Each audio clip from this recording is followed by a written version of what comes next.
Night does not arrive suddenly in the high country. It settles gradually, almost cautiously, as if testing whether the land is ready to release the remaining warmth of the day. The light thins first. Colors lose definition. Distance becomes harder to judge. Snow reflects what little brightness remains, spreading it thinly across the ground rather than holding it in one place. This is how evening begins in winter landscapes where mountain men once traveled, long before fixed shelter was common or reliable. In these regions, sleep was not a separate activity from survival. It was part of it. Rest happened where conditions allowed, not where comfort existed.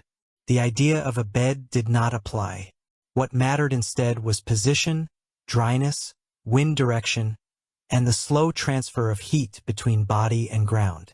Mountain men of the late 18th and early 19th centuries learned this through repetition rather than instruction.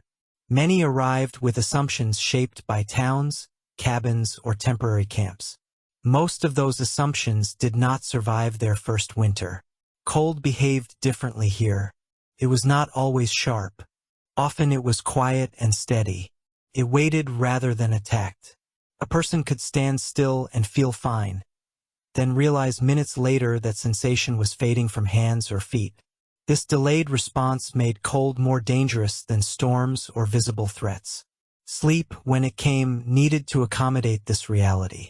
Evening routines began well before darkness. Decisions made while light remained determined how the night would unfold. Where to stop, how high or low to sleep, whether trees would block wind or funnel it, whether snow underfoot was dry enough to insulate or damp enough to steal warmth. These considerations were not abstract. They were practical and repeated nightly. Mountain men did not travel with the expectation of reaching shelter. Cabins were rare and often temporary.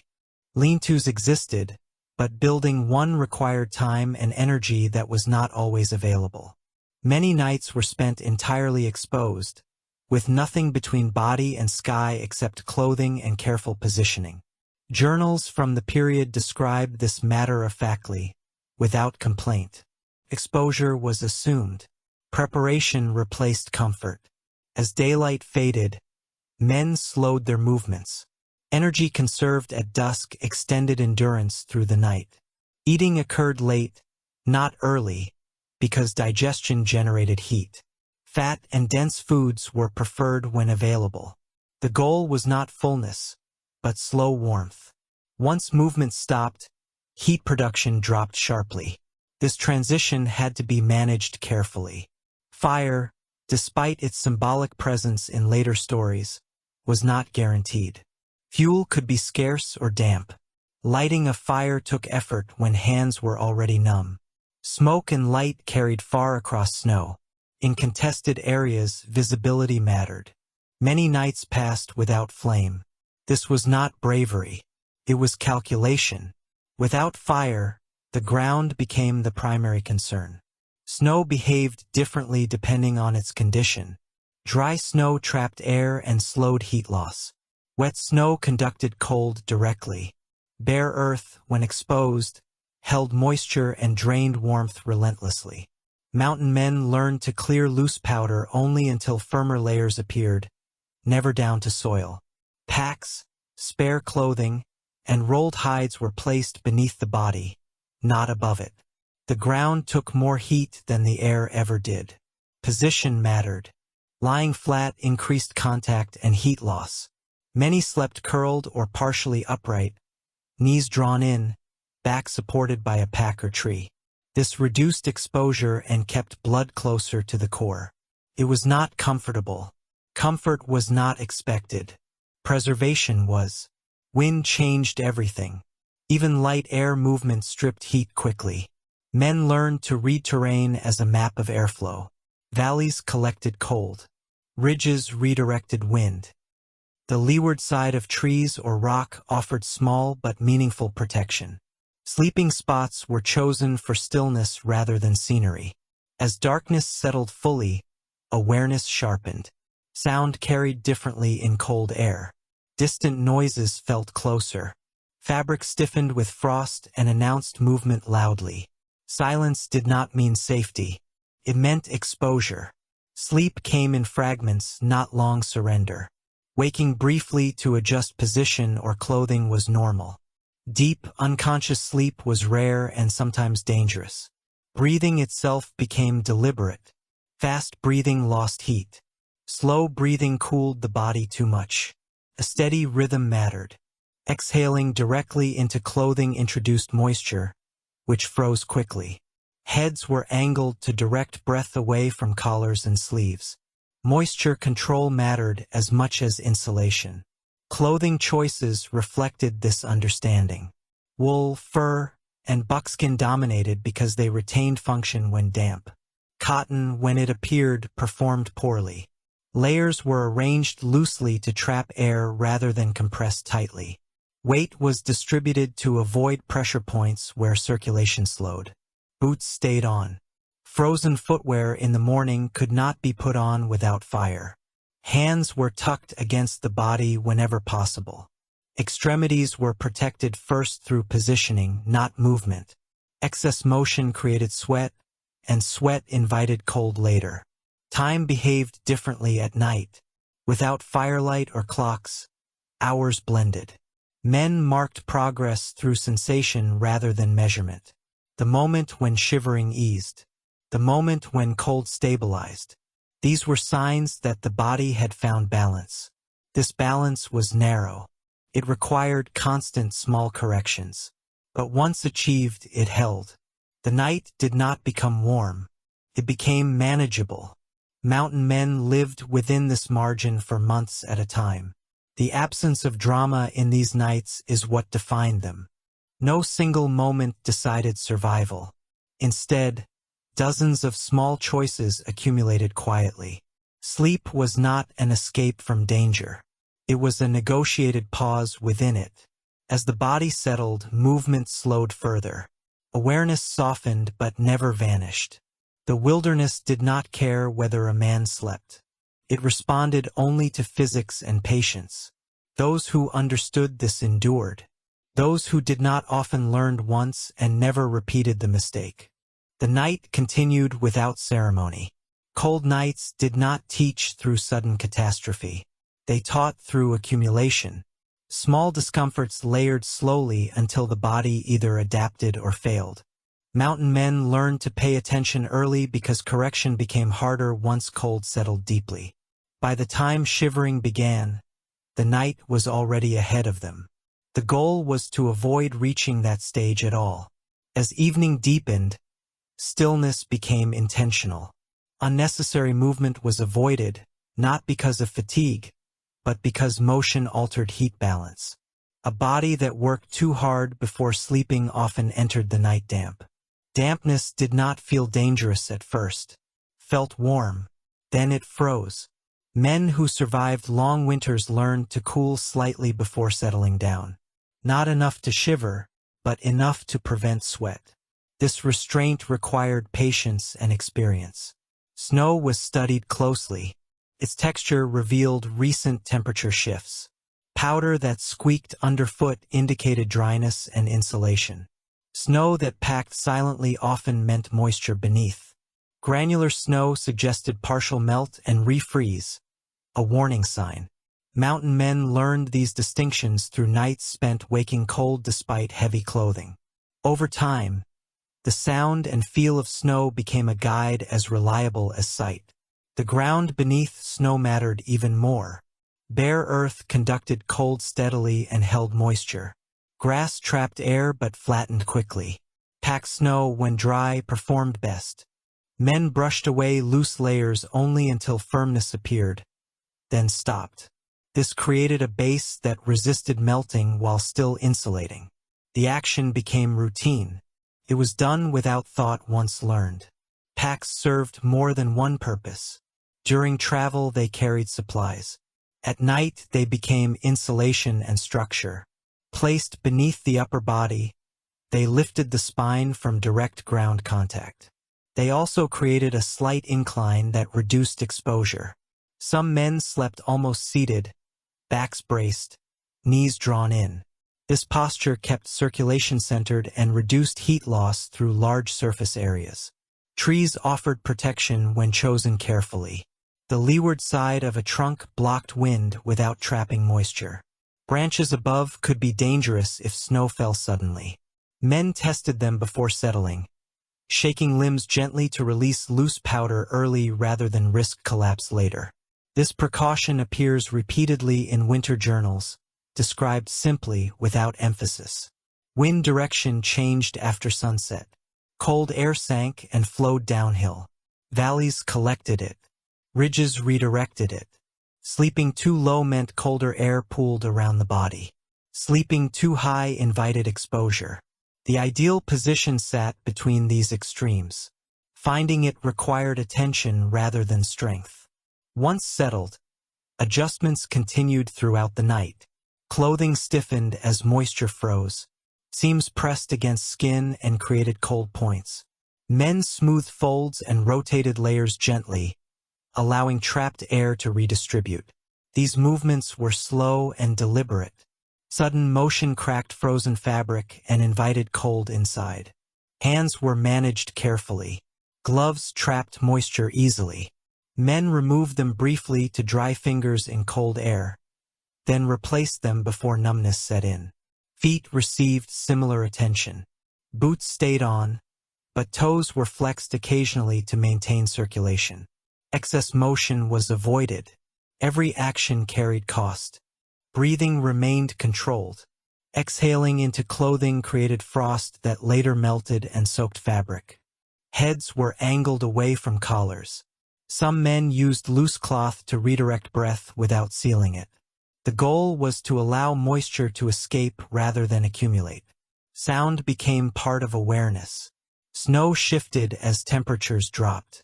Trees contracted and cracked softly. Animals moved cautiously. Men learned to listen without reacting. Most sounds meant nothing. Reacting wasted energy. Only patterns mattered. Repetition, rhythm, proximity. Silence did not mean safety. It meant openness. Sleep arrived in shallow intervals. The body rested without surrendering awareness. Men woke briefly, adjusted posture, then drifted again. This cycle repeated many times. It was not insomnia. It was adaptation. Deep, unconscious sleep often ended badly in extreme cold. Fire remained absent on most nights. When used, it served a purpose and was extinguished deliberately. Fire demanded fuel and attention. It created moisture and visibility. Men chose darkness and cold over exposure when risk outweighed benefit. This choice was pragmatic, not heroic. Clothing remained on throughout the night. Removing layers exposed skin and introduced moisture. Even stiff, frozen garments offered protection. Comfort was secondary to continuity. Sleeping dressed preserved warmth and ensured readiness in the morning. Time lost meaning without markers. Men measured night by sensation rather than hours. When cold stabilized rather than intensified, balance had been reached. When shivering eased without movement, the body had adjusted. These signs mattered more than clocks. The night passed slowly but predictably. Nothing dramatic occurred. Survival depended on repetition, restraint, and attention to detail. Each night reinforced the same lessons. Sleep was not escape. It was controlled stillness. As the night progressed, the body learned to read subtler signals. Temperature did not change abruptly. It shifted in gradients that only became obvious when attention was sustained. Mountain men noticed these transitions not through instruments, but through sensation. A tightening along the shoulders, a dull ache at the hips, a faint stiffness in the fingers that had not been there minutes earlier. These signs arrived before danger did. Responding to them early preserved balance. Posture was adjusted in increments. Large movements disrupted trapped warmth. Small movements redistributed it. Men shifted weight from one hip to the other, rotated shoulders slightly, or drew knees closer to the chest. Each change altered contact points between body, clothing, and ground. These contact points governed heat loss. Reducing them even marginally made hours of difference. The spine required particular care. Lying directly on it transferred heat rapidly into the ground. Elevation, even slight, reduced this loss. Packs, rolled blankets, or spare clothing were placed beneath the upper back. This support did not create comfort. It created separation. Separation mattered more than softness. Snow continued to work quietly. Dry snow trapped air and slowed heat movement. As the body warmed the immediate surface, that warmth remained localized rather than dissipating outward. Men allowed this to happen gradually. They did not brush snow away excessively, removing too much exposed colder layers and restarted heat loss. The goal was stability, not clearance. Moisture remained the primary concern. Even without visible sweat, the body released water constantly. Breath carried vapor. Skin released moisture invisibly. Clothing absorbed it until temperature dropped enough for freezing to occur. Frozen moisture stiffened fabric and reduced insulation. Men learned to encourage moisture to escape before freezing. Venting layers slightly, redirecting breath, and avoiding exertion before sleep were all part of this process. Hands were vulnerable. Fingers lost dexterity quickly when circulation slowed. Men tucked hands against the abdomen or beneath armpits, sharing warmth with the core. This positioning was not instinctive at first. It was learned. Skin-to-skin contact multiplied warmth more effectively than extra layers in some cases. The method appeared repeatedly in winter accounts, mentioned casually without explanation. Feet presented a different challenge. Boots restricted movement. Removing them invited disaster. Frozen boots were difficult to don in the morning without fire. Men accepted discomfort at night to preserve function later. Toes were flexed occasionally, not to warm them fully, but to maintain circulation. The distinction mattered. Full warmth was not required. Viability was. Breathing patterns settled into rhythm. Inhalation through the nose warmed air slightly and reduced moisture loss. Exhalation through relaxed lips slowed heat transfer. Sharp breaths wasted warmth. Holding breath increased tension and led to shivering later. Steady breathing balanced these risks. Over time, this rhythm became automatic. Sound awareness softened. Early in the night, every noise registered.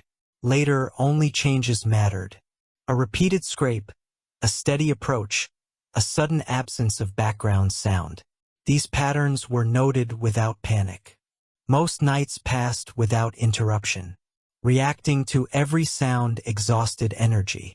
Learning when not to react preserved it. Animals moved differently in winter. Their steps were deliberate. Hunger altered behavior. Mountain men learned these differences through observation rather than instruction. Wolves moved with purpose. Smaller animals moved erratically. Wind moved without intent. Distinguishing between them mattered less often than later stories suggest, but awareness remained. Fire was still absent. Its absence simplified choices. Without flame, there was nothing to tend, nothing to guard, nothing to extinguish. Darkness remained consistent. Heat loss followed predictable paths. Men adapted to this consistency.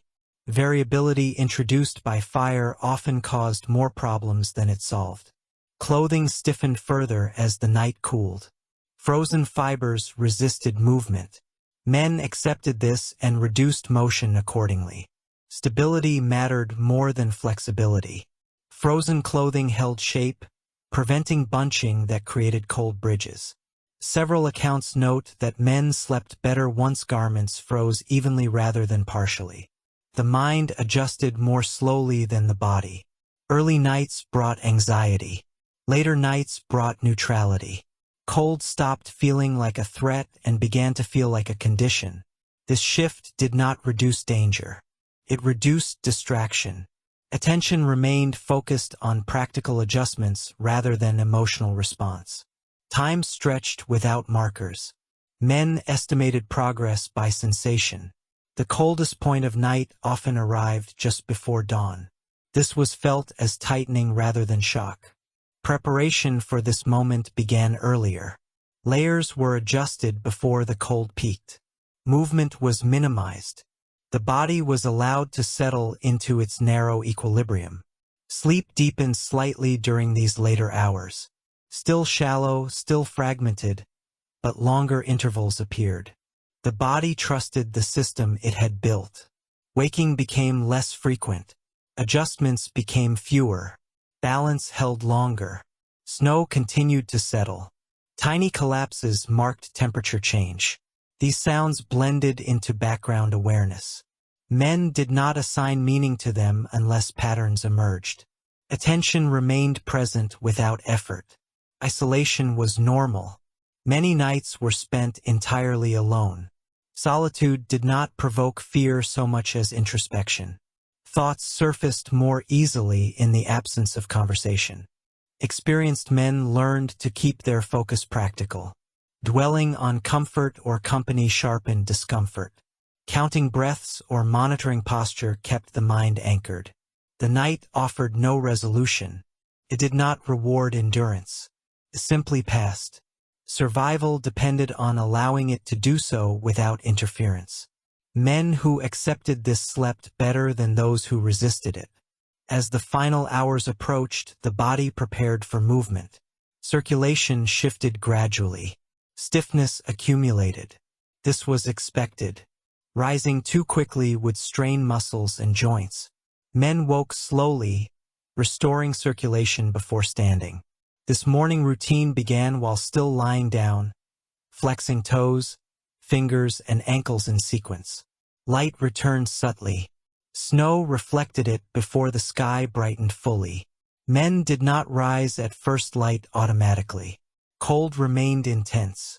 Waiting allowed the body to complete its transition. Movement generated warmth, but only when the body was ready to receive it. The night ended without ceremony. Its lessons were not dramatic. They were precise, repetitive, and unforgiving. Those who learned them continued. Those who did not often did not repeat the experience. Morning did not reverse the night's work. It revealed it. Stiffness that accumulated quietly now demanded attention. Cold settled deeper into joints once movement resumed. Mountain men did not treat this as failure. It was expected. The body had remained still for hours. Blood flow had slowed. Muscles had cooled unevenly. Waking meant restoring function carefully rather than forcing it. The first movements were small and deliberate. Toes flexed inside boots that resisted bending. Ankles rotated slowly, limited by frozen leather. Hands opened and closed inside stiff gloves, fingers responding unevenly. Pain arrived in dull waves, then softened. Men waited for this change before continuing. Rushing the process caused injury. Cold muscles tore easily. Breathing deepened gradually. Full breaths returned warmth to the chest, but too quickly invited dizziness. Men learned to let air fill the lungs in stages, allowing circulation to catch up. This controlled breathing appeared often in winter accounts, described simply as waiting until the body felt ready. Standing came last. Rising too quickly shifted blood pressure abruptly. Men leaned forward, engaged their core, then pushed upward in one motion rather than several. Once upright, they paused.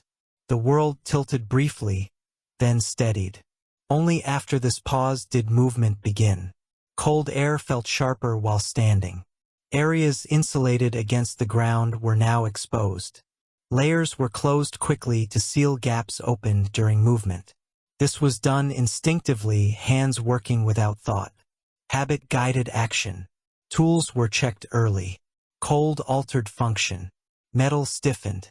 Leather tightened. Springs resisted movement. A rifle that worked the night before might fail now if moisture froze inside it. Men tested mechanisms carefully. A failure discovered early could be corrected. One discovered too late could not.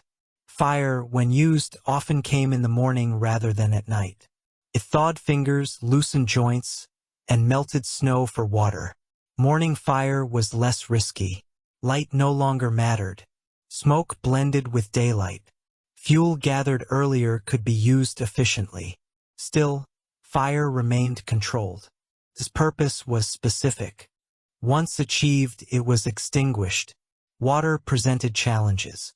Snow melted slowly without fire. Cold water shocked the body. Men drank carefully, small amounts at first. Hydration mattered even in winter. Dehydration thickened blood and slowed circulation. Experienced men drank despite discomfort, knowing the cost of neglect. Clothing was adjusted again for movement. Layers that preserved warmth during stillness caused sweating during travel.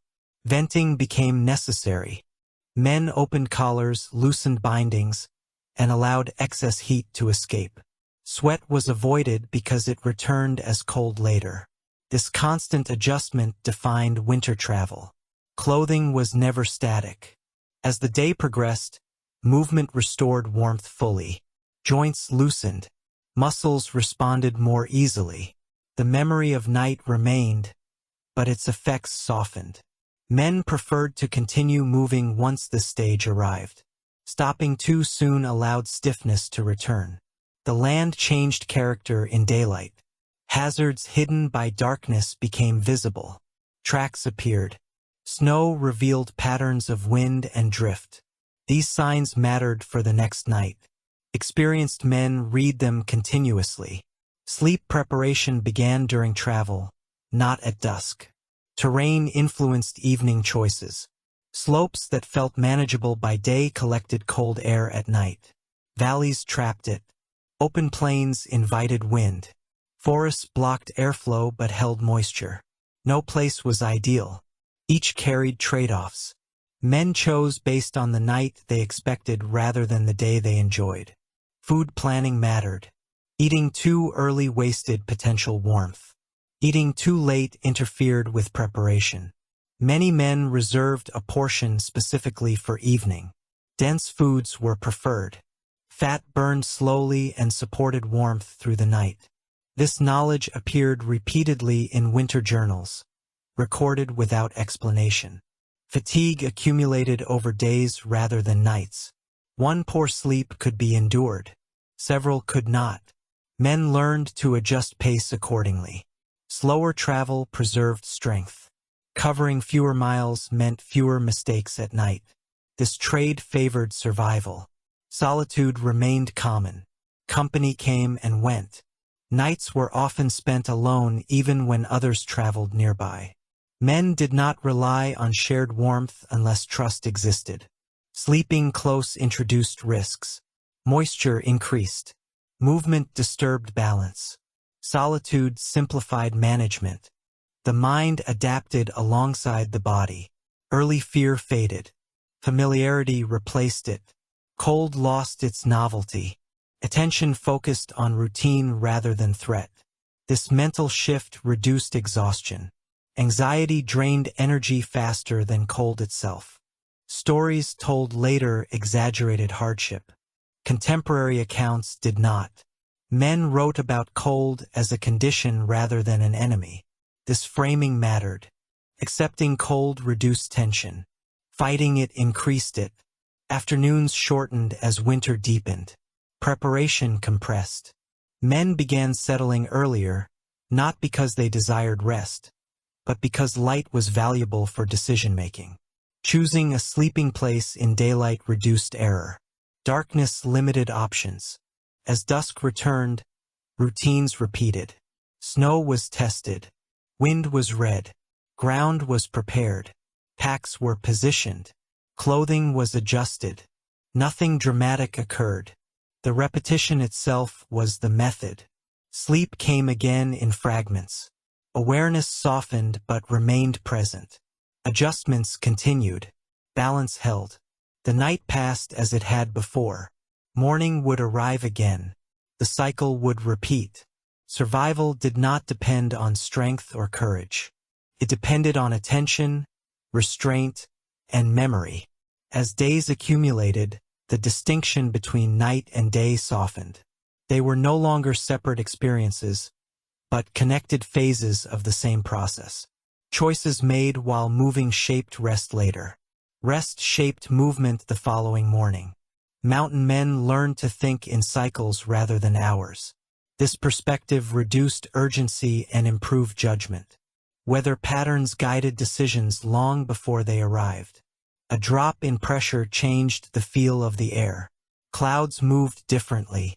Snow texture shifted underfoot. These signs were noted quietly. Storms rarely surprised those who paid attention. Surprise came from ignoring small changes rather than missing large ones. Cold intensified gradually as winter deepened. Early nights allowed small mistakes without consequence. Later nights did not.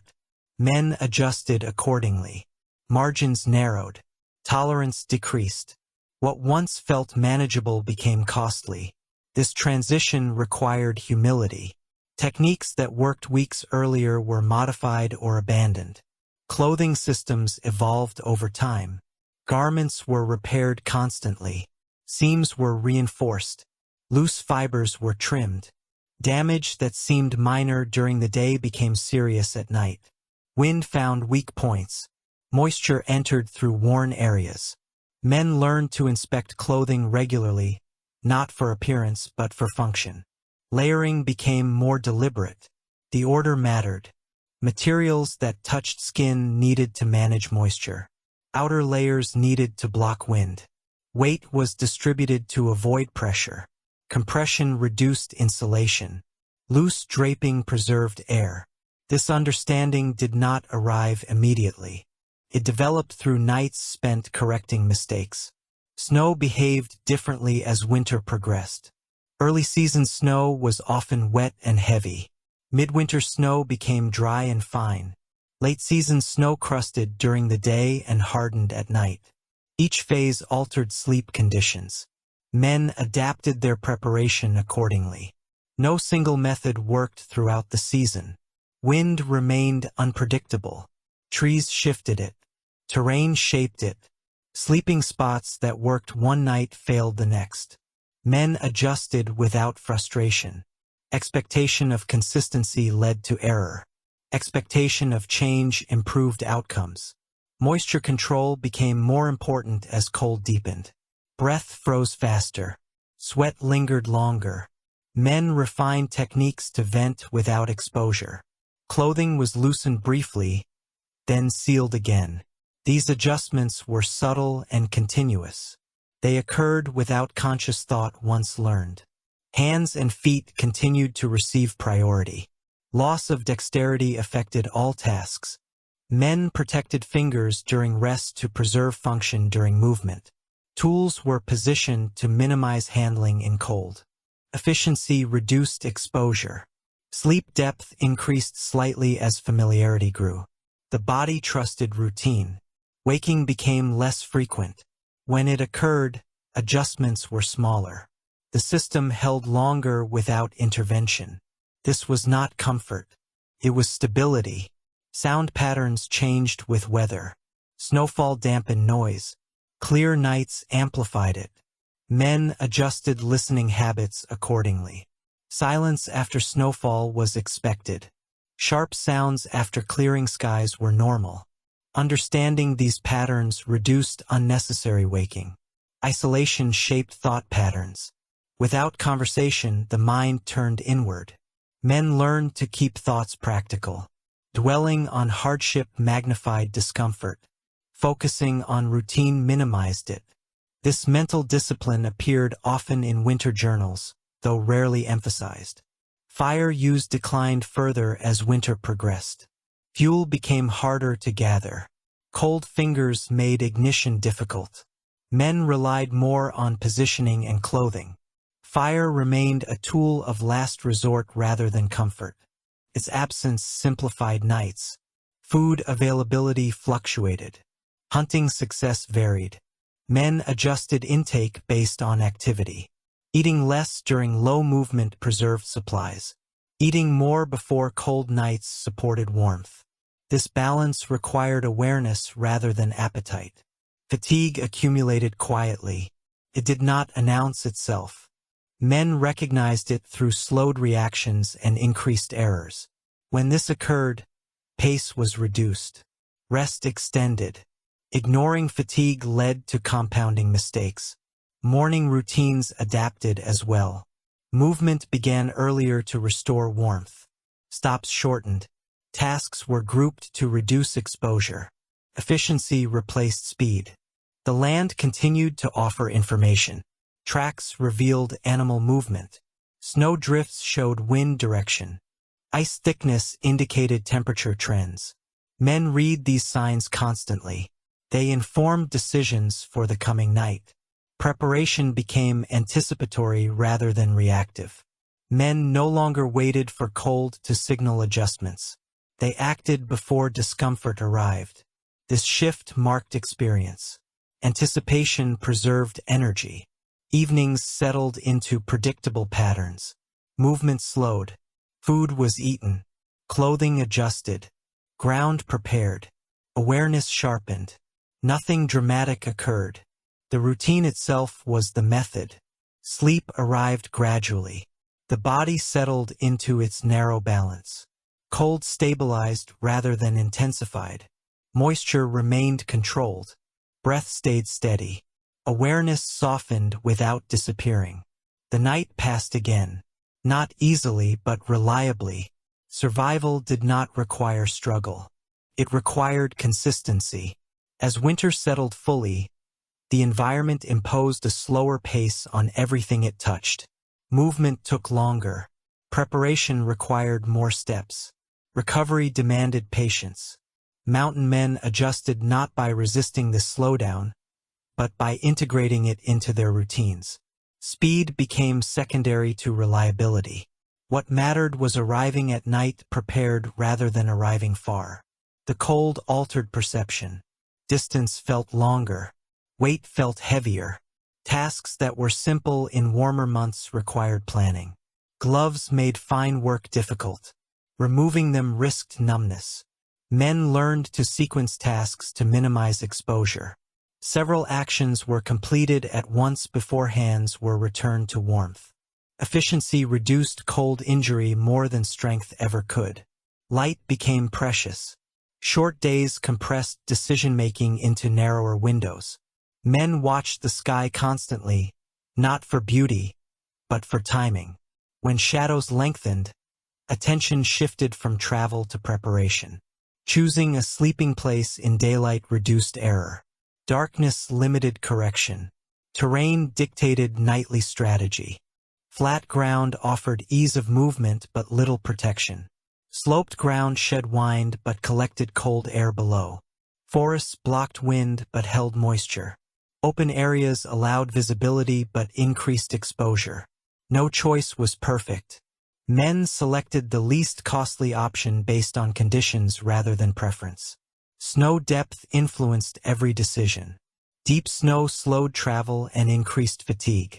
Shallow snow exposed harder ground that drained heat faster at night. Crusted snow supported weight during the day but reflected cold after sunset. Each condition required adjustment. Men learned to recognize these differences instinctively. The body changed with prolonged exposure. Appetite shifted. Thirst became less noticeable but no less dangerous. Dehydration crept in quietly. Men forced themselves to drink even when cold made it unpleasant. This discipline preserved circulation and reduced fatigue. Hands bore the brunt of winter labor. Skin cracked. Sensation dulled. Men protected hands whenever possible, tucking them against the body during pauses. Tasks were planned to limit bare skin exposure. Frostbite rarely announced itself dramatically. It arrived quietly. Prevention depended on attention rather than reaction. Feet required similar care. Socks were changed when possible, not for comfort, but to manage moisture. Dry feet lasted longer. Wet feet deteriorated quickly. Boots were inspected regularly for leaks and stiffness. Repairs were made early. Failure during travel created cascading problems at night. Clothing maintenance became constant. Tears were sewn. Worn areas were reinforced. Buttons were replaced. Small repairs prevented large failures. Men carried needles and thread not as luxuries, but as necessities. This attention to detail appears repeatedly in winter accounts, often mentioned in passing. Sleep routines adjusted further as winter deepened. Men began settling earlier not because they were tired, but because preparation took longer. Clearing snow, arranging insulation, adjusting layers, and securing gear required time. Rushing increased error. Error increased risk. The body learned to conserve energy more effectively. Shivering decreased as posture and insulation improved. Heat loss slowed. Balance became easier to maintain. This improvement was gradual and easily lost if routine slipped. Sound awareness remained but softened. Familiar noises no longer triggered response. Only deviations mattered. This reduced mental fatigue. Constant vigilance without discrimination exhausted attention. Learning what to ignore preserved it. Isolation intensified in winter. Encounters with others became infrequent. Men traveled alone for extended periods. This solitude shaped mental habits. Thoughts turned inward. Focus narrowed. Distractions faded. This mental quiet supported endurance. Fire use remained limited. When used, it was planned carefully. Fuel was gathered earlier in the day. Fire was kept small. Bodies were warmed without encouraging sweat. Once its purpose was served, it was extinguished. Sleeping beside flame remained rare. Food planning became more strategic. Supplies were rationed. Meals were timed to support warmth rather than appetite. Fat and protein dominated when available. Carbohydrates provided quick energy but faded quickly. Men adjusted intake based on expected exertion. Fatigue revealed itself through small errors. Dropped tools. Missed signs. Slower reactions. Experienced men recognized these signals and responded by reducing pace. Pushing through fatigue increased risk at night. Survival favored restraint. Morning routines shortened further as familiarity grew. Movements became efficient. Tools were checked quickly. Layers adjusted smoothly. Warmth returned faster with experience. The body adapted. The land continued to provide information. Ice thickness indicated temperature trends. Snow drift patterns revealed wind behavior. Animal tracks showed recent movement. Men read these signs continuously. They informed not just travel but sleep preparation. As days shortened further, the rhythm of winter solidified. Travel, preparation, rest. Each phase supported the next.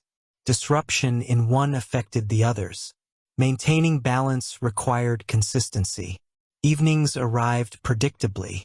Light faded. Movement slowed. Food was eaten. Snow was tested. Wind was read. Ground was prepared. Clothing was adjusted. Gear was positioned. Nothing dramatic occurred. Sleep followed the same pattern each night. Shallow, controlled, functional. Awareness softened but remained present. Adjustments continued. Balance held. Winter did not reward effort. It tolerated precision. Those who respected this endured. As the season progressed, the distinction between preparation and habit disappeared. What had once required deliberate attention now happened automatically. Hands moved to the right places without thought. Layers were adjusted before discomfort appeared. The body responded to temperature shifts almost before they were noticed. This was not instinct in the natural sense. It was learned behavior reinforced through repetition. Cold altered the sense of time. Days felt shorter not only because light faded sooner, but because usable energy narrowed. Tasks were grouped carefully. Movement was planned to avoid unnecessary stops.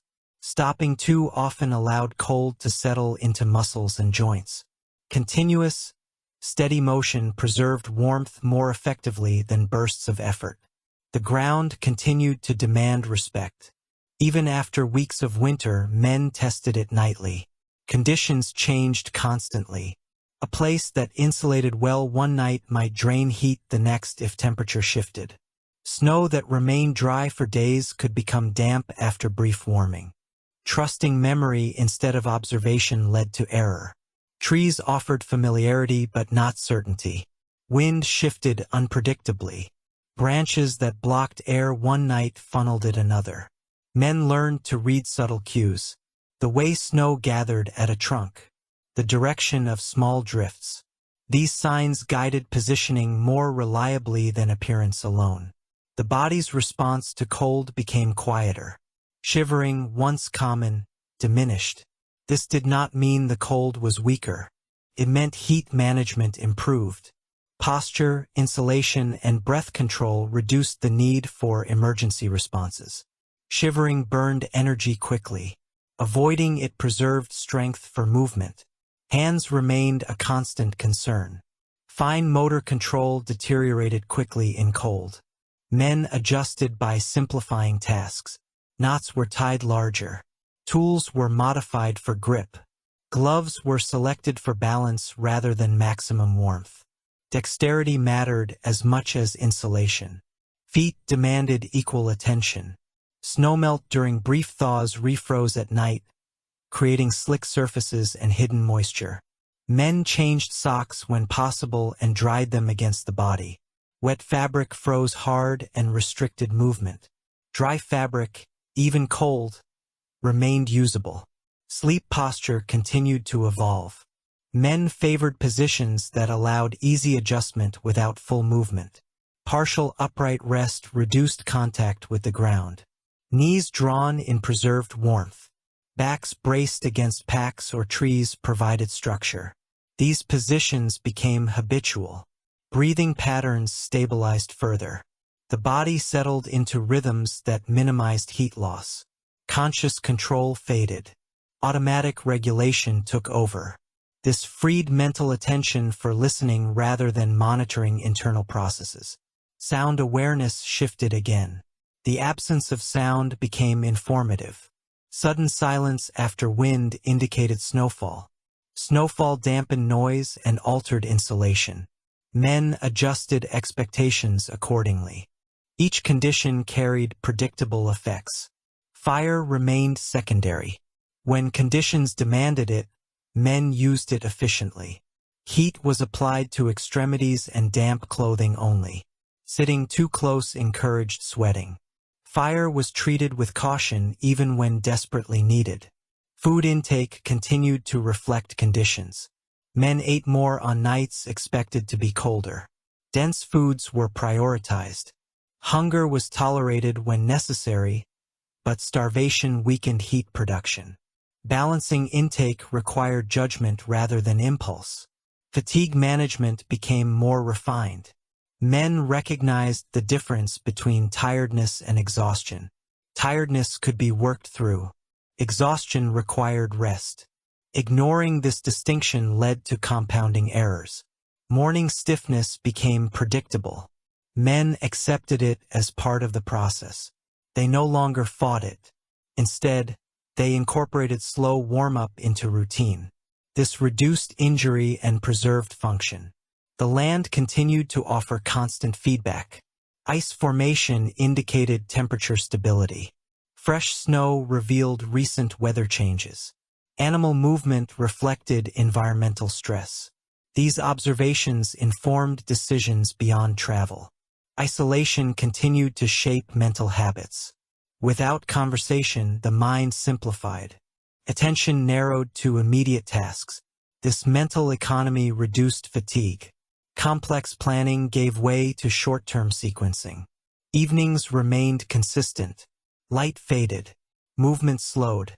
Preparation began. Each step followed the last without urgency. The routine itself provided reassurance. Sleep arrived quietly. The body settled into balance. Cold stabilized. Awareness softened. The night passed as expected. Winter did not require endurance alone. It required adjustment. Those who adapted continued. By this point in the season, the body no longer reacted to cold as a novelty. It recognized patterns and responded accordingly. Sensation replaced surprise. This change reduced wasted effort. Instead of reacting after discomfort appeared, men adjusted before it arrived. The difference was subtle but decisive. Anticipation preserved energy. Reaction consumed it. Daily movement became more economical. Stride shortened slightly. Steps were placed more carefully. Slipping in winter cost more than embarrassment. A fall could soak clothing, bruise joints, or damage tools. Each of those consequences carried risk into the night. Men learned to move steadily rather than quickly, conserving balance as much as strength. The way snow sounded underfoot mattered. A crisp crunch suggested cold stability. A dull compression indicated moisture below. These cues informed not only travel but future rest. Wet snow during the day often meant difficult insulation at night. Men stored this information automatically, adjusting evening plans without conscious deliberation. Wind patterns continued to shift with terrain and weather. In open areas, men used the smallest features for protection. A shallow dip in the ground. A fallen log. A low ridge barely noticeable during the day. These minor variations altered airflow enough to matter. The difference between exposure and protection was often measured in inches. Trees remained useful but required judgment. Dense stands blocked wind but trapped cold air. Sparse trees redirected wind unpredictably. Men learned to test these effects before committing to a place. They paused briefly, feeling air movement at knee height and chest height. Wind behaved differently at each level. This awareness guided positioning. The body's internal rhythm continued to adapt. Hunger signals softened. Appetite aligned more closely with need rather than desire. Men ate when food supported warmth and movement. They did not chase fullness. Excess food created heat briefly, then faded. Consistency mattered more than quantity. Hydration remained difficult to manage. Cold suppressed thirst. Snow required melting. Men drank when possible, knowing dehydration compounded fatigue and cold sensitivity. This discipline often felt unnecessary until it was neglected. Then consequences appeared slowly but persistently. Hands continued to dictate the pace of work. Fine tasks were grouped and completed together. Gloves were removed briefly, fingers worked quickly, then returned to warmth. This rhythm minimized exposure. Men avoided repeated glove removal, which accelerated numbness. Feet were monitored through sensation rather than sight. Numbness arrived before pain. Pain arrived before damage. Men learned to intervene early. They shifted weight, flexed toes, adjusted layers. These corrections were subtle and continuous. Sleep preparation began earlier as days shortened. Not because men sought rest, but because preparation required light. Clearing snow, reading terrain, and adjusting gear were easier before darkness settled fully. This foresight reduced error.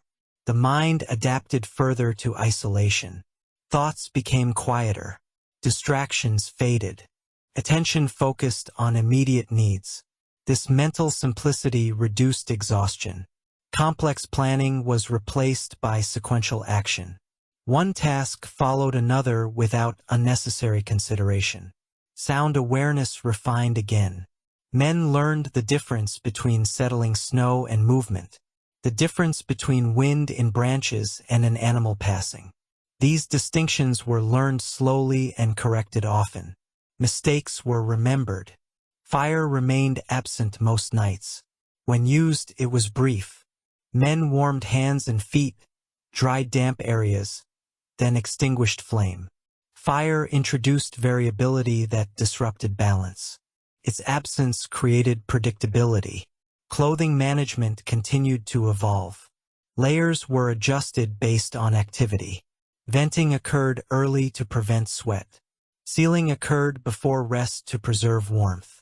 This constant modulation defined winter survival. Fatigue was monitored carefully. Men noticed subtle signs, slower reactions, reduced coordination, delayed decision-making. When these appeared, pace slowed, travel shortened, rest extended. Ignoring these signs led to cascading problems. Morning routines stabilized. Waking became less painful. The body anticipated movement. Circulation returned more quickly. Joints loosened faster. Experience reduced recovery time. The land continued to inform decisions. Tracks revealed overnight activity. Snow patterns showed wind direction. Ice thickness indicated temperature stability. Men read these signs without effort. Evenings repeated familiar sequences. Movement slowed. Food was eaten. Snow was tested. Wind was read. Ground was prepared. Clothing was adjusted. Gear was positioned. Nothing dramatic occurred. Sleep followed predictable patterns. Shallow, controlled, functional. Awareness softened. Adjustments occurred as needed. Balance held. Winter did not change its rules. Men changed their response to them. With repetition, winter nights stopped feeling exceptional. They became the expected condition rather than an obstacle to overcome. This shift changed how men related to rest. Sleep was no longer approached with apprehension. It was treated as another task to be managed carefully, like crossing a frozen stream or repairing worn gear. Cold no longer demanded constant attention once balance was achieved. The body learned what level of sensation could be tolerated safely. Not all cold required response. Some discomfort was stable and could be ignored. Distinguishing between manageable cold and dangerous cold reduced unnecessary movement. Energy was preserved by allowing harmless sensations to pass without correction. The relationship between stillness and warmth became clearer. Complete immobility allowed cold to settle too deeply. Excessive movement produced sweat. Men learned to apply minimal motion at intervals. A slight shift of weight. A gentle contraction of muscle. These movements circulated blood without generating moisture.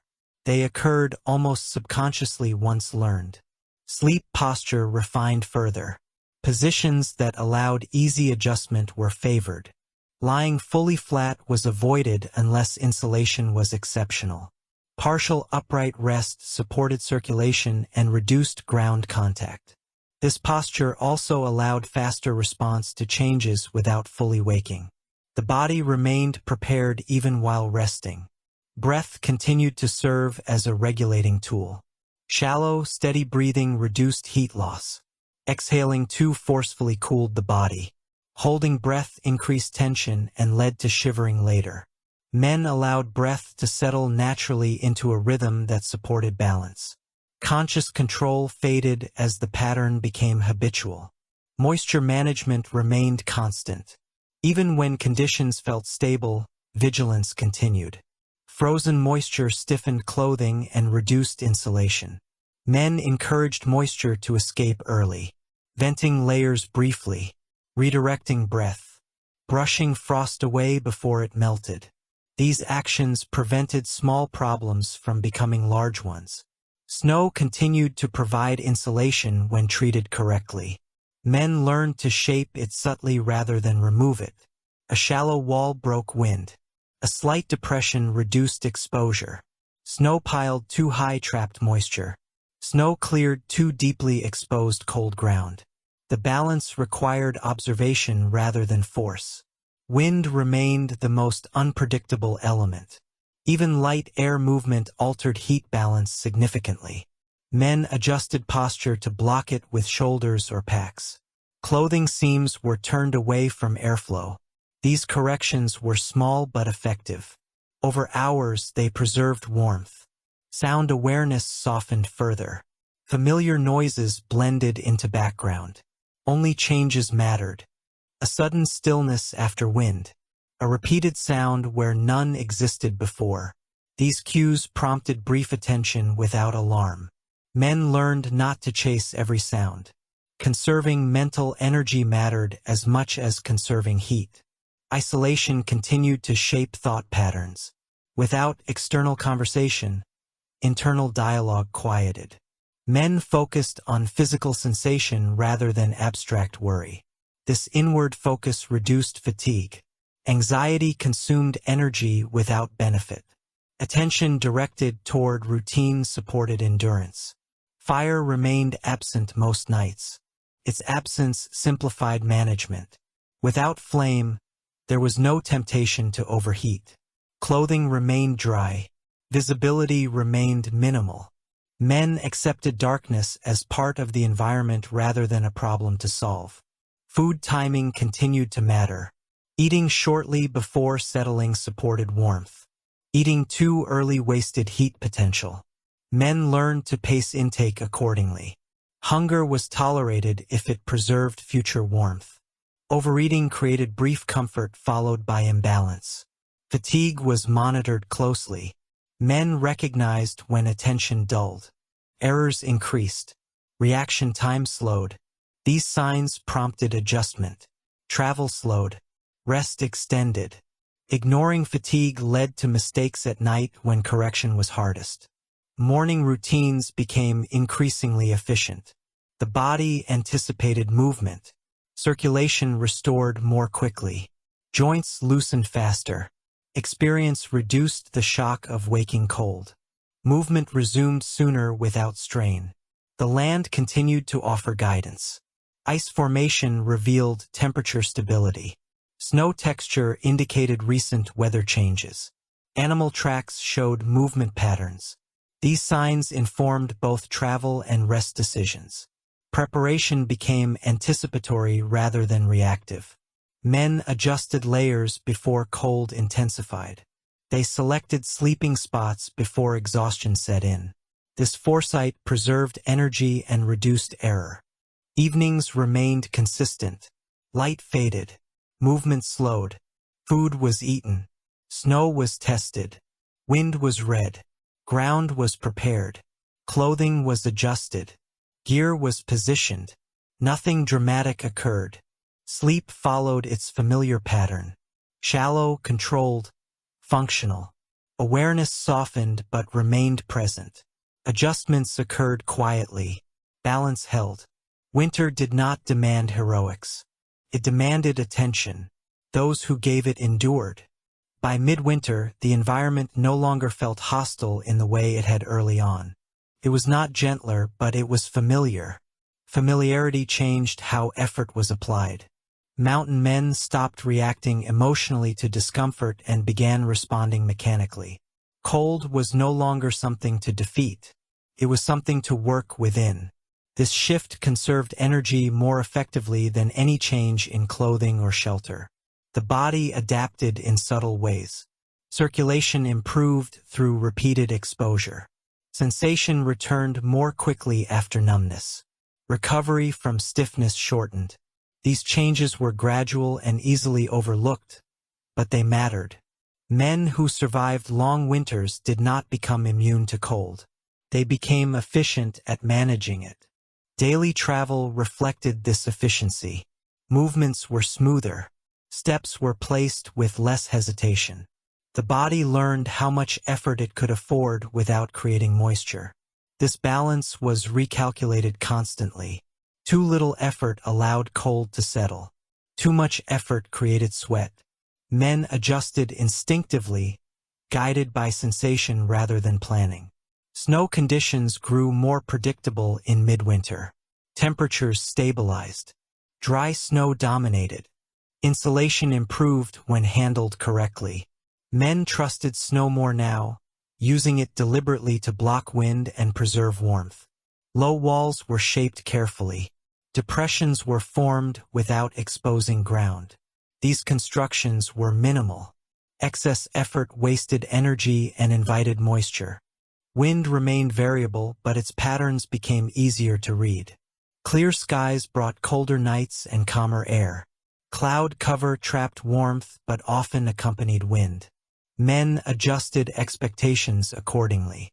Sleeping spots were chosen based on forecasted conditions rather than habit alone. Anticipation replaced reaction. Clothing management continued to refine.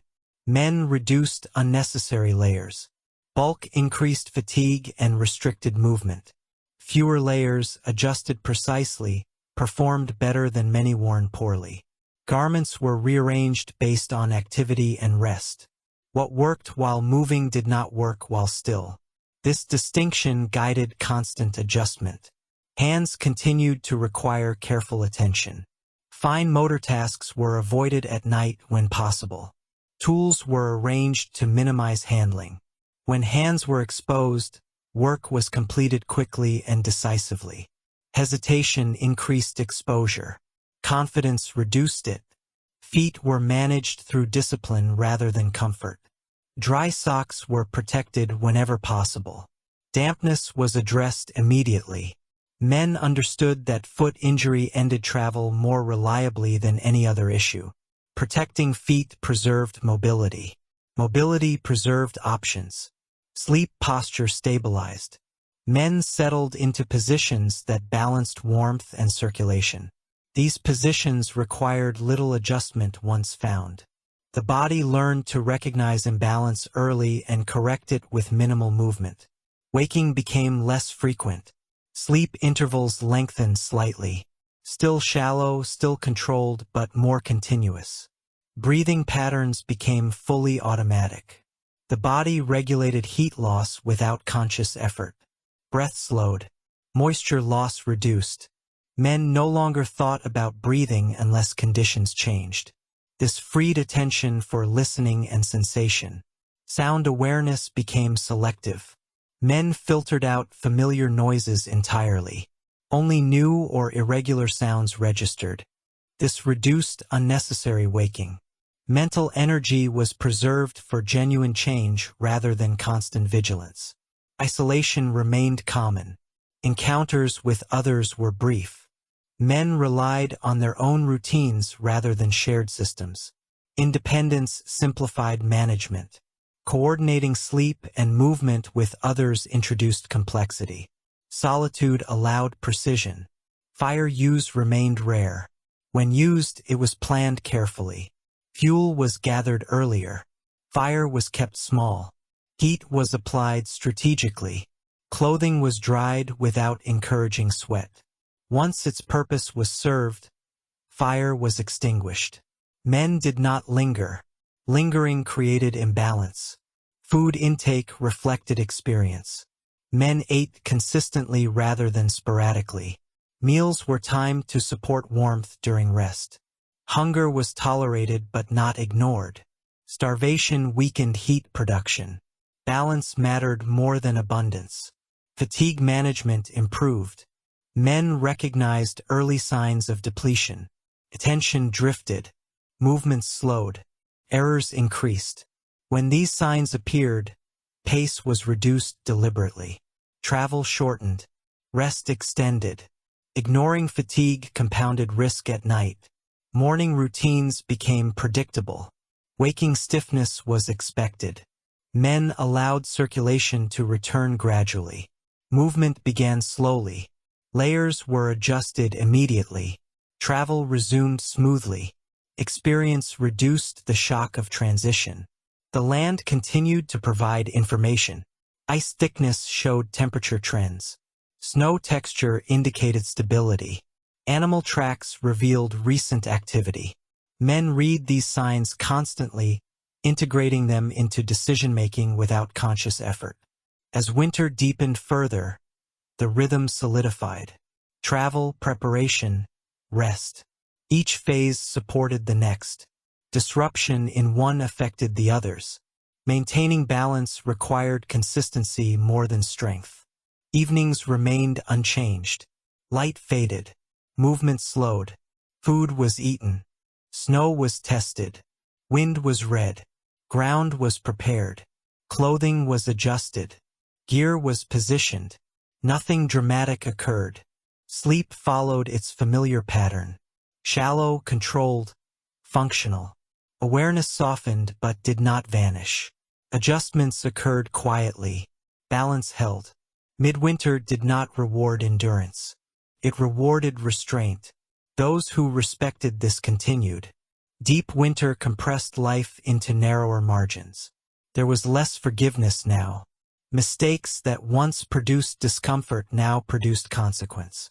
Mountain men sensed this shift without needing to name it. Attention sharpened. Routine tightened. The environment no longer allowed casual decisions. Cold settled earlier in the day. Shadows lengthened quickly. Light lost strength even before sunset.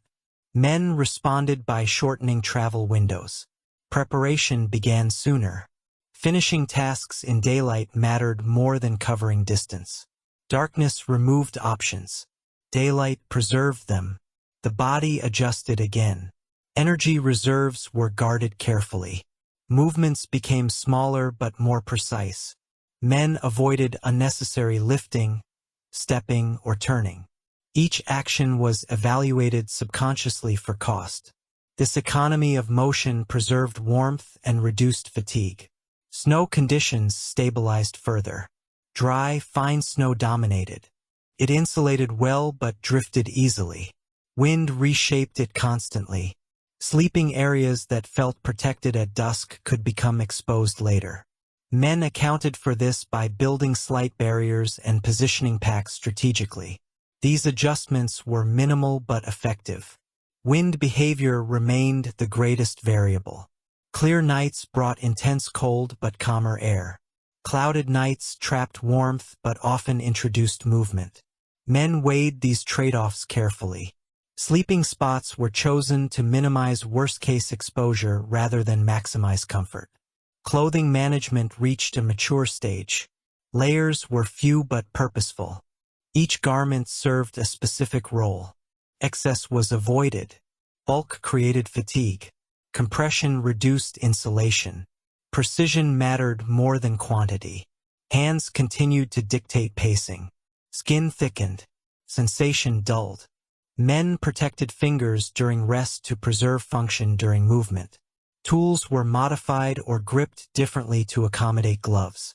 Adaptation reduced exposure. Feet remained critical. Snow infiltration froze quickly. Men sealed boots carefully and checked bindings regularly. Dampness was addressed immediately. Ignoring it invited injury that ended travel. Sleep routines held steady. Men settled earlier. Adjustments were fewer. Balance held longer. The body trusted the system. Waking occurred less often. When it did, corrections were small and deliberate. Breathing remained slow and steady. Heat loss through respiration was minimized. Moisture management improved further. Frost accumulation was brushed away before melting. These actions were automatic now. Sound awareness became background. Familiar noises were ignored entirely. Only deviations mattered. This filtering preserved mental energy. Constant vigilance without discrimination exhausted attention. Isolation deepened. Travel routes were empty. Encounters were rare. Men relied entirely on their own routines. Independence simplified decision-making. Shared systems introduced uncertainty. Fire use remained minimal. Fuel was precious. Flames were applied briefly and strategically. Prolonged heat disrupted balance. Men extinguished fire deliberately before rest. Food intake remained disciplined. Men ate consistently rather than heavily. Dense foods supported warmth. Hunger was tolerated when necessary. Starvation weakened heat production. Balance guided intake. Fatigue accumulated quietly. Men watched for subtle signs. Slower reactions. Missed details. Delayed decisions. When these appeared, pace slowed. Travel shortened. Rest extended. Ignoring fatigue led to cascading errors. Morning routines remained careful. Rising occurred slowly. Circulation restored gradually. Layers adjusted immediately. Travel resumed smoothly. Experience reduced strain. The land continued to offer information. Snow texture indicated stability. Ice formation showed temperature trends. Animal movement reflected environmental stress. Men integrated these signs automatically. Evenings followed the same sequence. Movement slowed. Food was eaten. Snow was tested. Wind was read. Ground was prepared. Clothing adjusted. Gear positioned. Nothing dramatic occurred. Sleep arrived predictably. Shallow, controlled, functional. Awareness softened. Adjustments occurred quietly. Balance held. Deep winter demanded precision. Those who maintained it endured. At the heart of winter, change became less noticeable. Conditions stabilized into a long, unbroken stretch of cold that neither intensified nor eased. This stability brought its own challenges. Without variation, attention could drift. Men learned to guard against this more carefully than against storms or wind. Routine protected them, but only if it remained deliberate. The body adjusted further to sustained exposure. Sensation dulled slightly, not from damage, but from familiarity.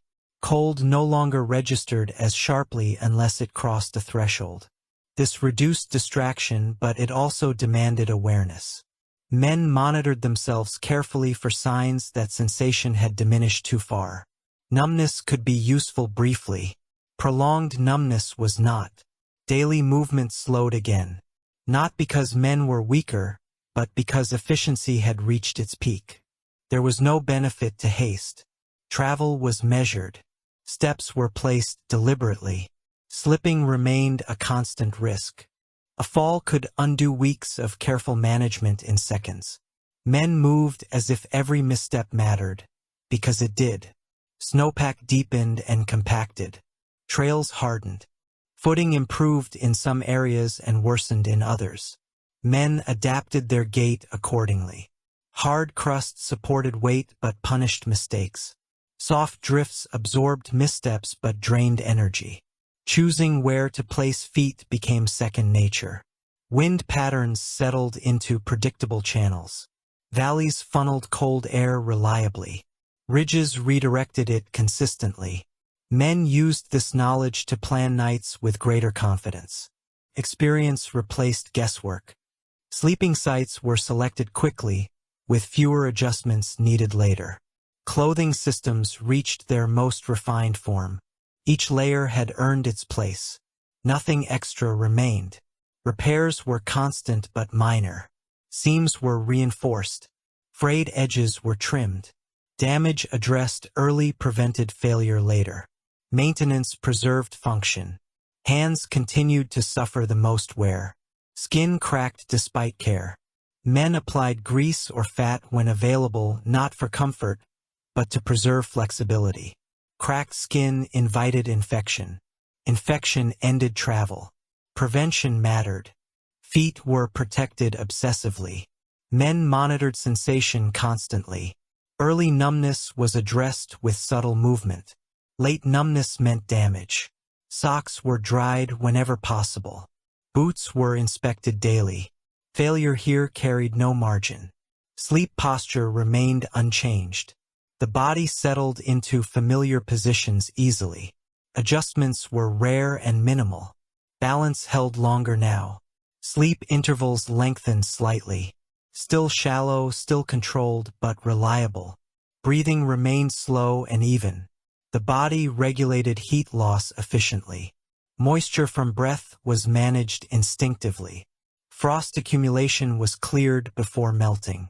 These habits continued without conscious thought. Sound awareness narrowed further.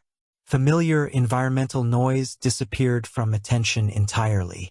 Only true anomalies registered. This reduced unnecessary waking. Mental energy was conserved. Isolation became absolute at times. Weeks passed without encountering others. Men relied entirely on internal discipline. Without external reference, routine became anchor. Deviating from it invited error. Fire remained rare. Fuel was scarce. Ignition was difficult. Men relied almost entirely on body management. When fire was used, it served one purpose and ended. Prolonged warmth was avoided. Comfort disrupted balance. Food intake reflected necessity rather than desire. Supplies dwindled. Men adjusted portions carefully.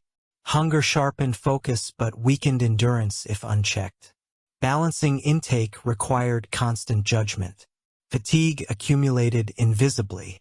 Men watched for subtle signs. Delayed reactions. Missed cues. Small mistakes. When these appeared, pace was reduced deliberately. Rest was extended. Ignoring fatigue led to errors at night when correction was hardest. Morning routines remained unchanged. Rising occurred slowly. Circulation restored gradually. Layers adjusted immediately. Travel resumed without haste. Experience reduced strain. The land offered fewer surprises now. Patterns repeated. Snow texture, wind flow, ice formation all followed familiar rules.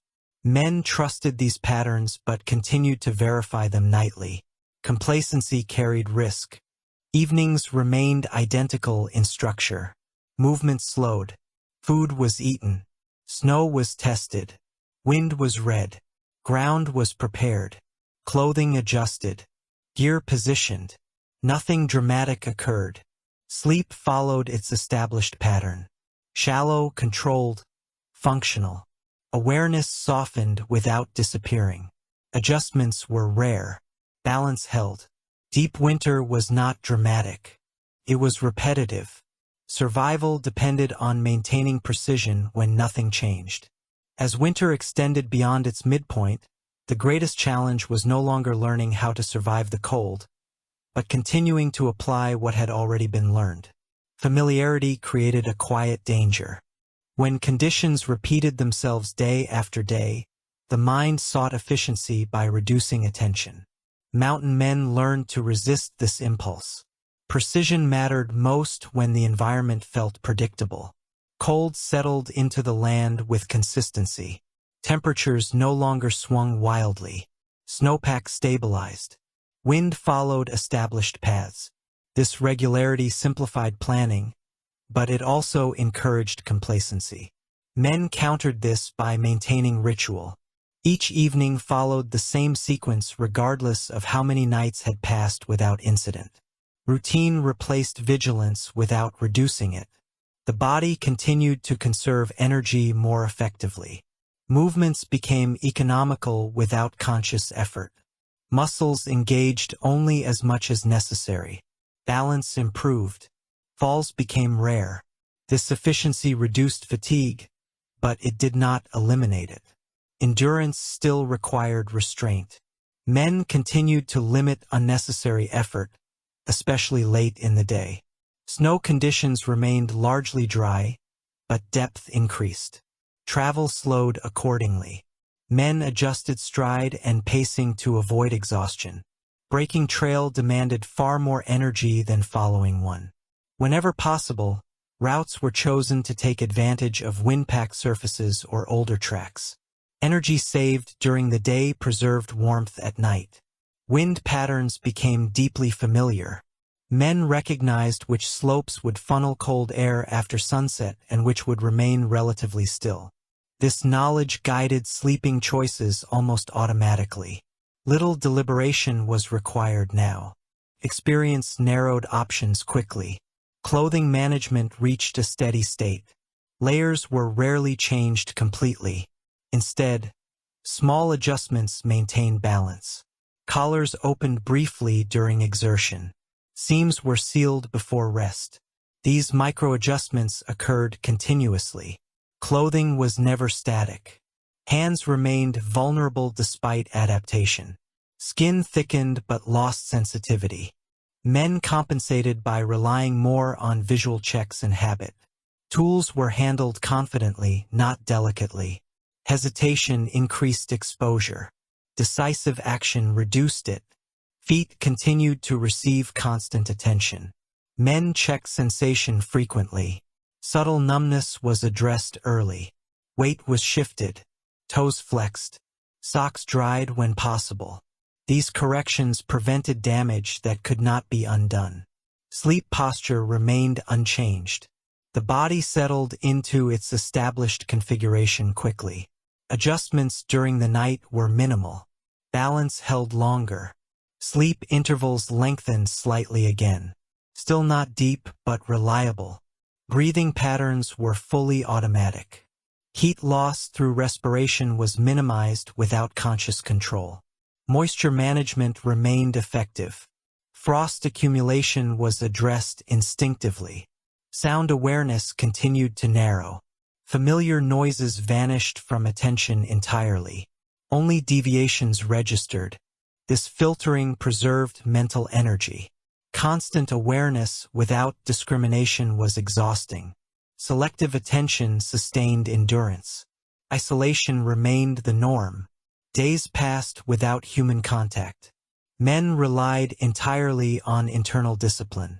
Routine anchored behavior. Deviating from it invited error. Fire use remained minimal. Fuel was scarce and precious. When fire was used, it served a single purpose and ended. Prolonged warmth disrupted balance and created moisture. Men avoided it deliberately. Food intake was adjusted carefully as supplies dwindled. Portions were reduced without sacrificing warmth. Men learned to distinguish hunger that sharpened focus from hunger that weakened endurance. Crossing that line carried risk. Fatigue remained subtle. Men watched for early signs. Slowed reactions. Missed cues. Slight errors. When these appeared, pace slowed. Travel shortened. Rest extended. Ignoring fatigue compounded risk at night. Morning routines remained unchanged. Rising occurred slowly. Circulation restored gradually. Layers adjusted immediately. Travel resumed without haste. Experience reduced strain. The land offered fewer surprises now. Patterns repeated. Snow texture, wind flow, ice formation followed familiar rules. Men trusted these patterns but verified them nightly. Complacency carried consequences. Evenings followed the same sequence. Movement slowed. Food was eaten. Snow was tested. Wind was read. Ground was prepared. Clothing adjusted. Gear positioned. Nothing dramatic occurred. Sleep arrived predictably. Shallow, controlled, functional. Awareness softened without disappearing. Adjustments were rare. Balance held. Late winter did not challenge survival skills. It tested consistency. Those who maintained it endured. As winter moved beyond its deepest point, subtle changes began to appear, though none of them offered immediate relief. Light lingered a little longer at the edges of day. The cold did not ease, but its timing shifted. Men noticed these differences without allowing them to alter routine. Experience warned that transition periods carried their own risks. Assumptions made too early often failed at night. Daytime movement felt slightly less punishing, but effort was still measured carefully. Increased light tempted longer travel.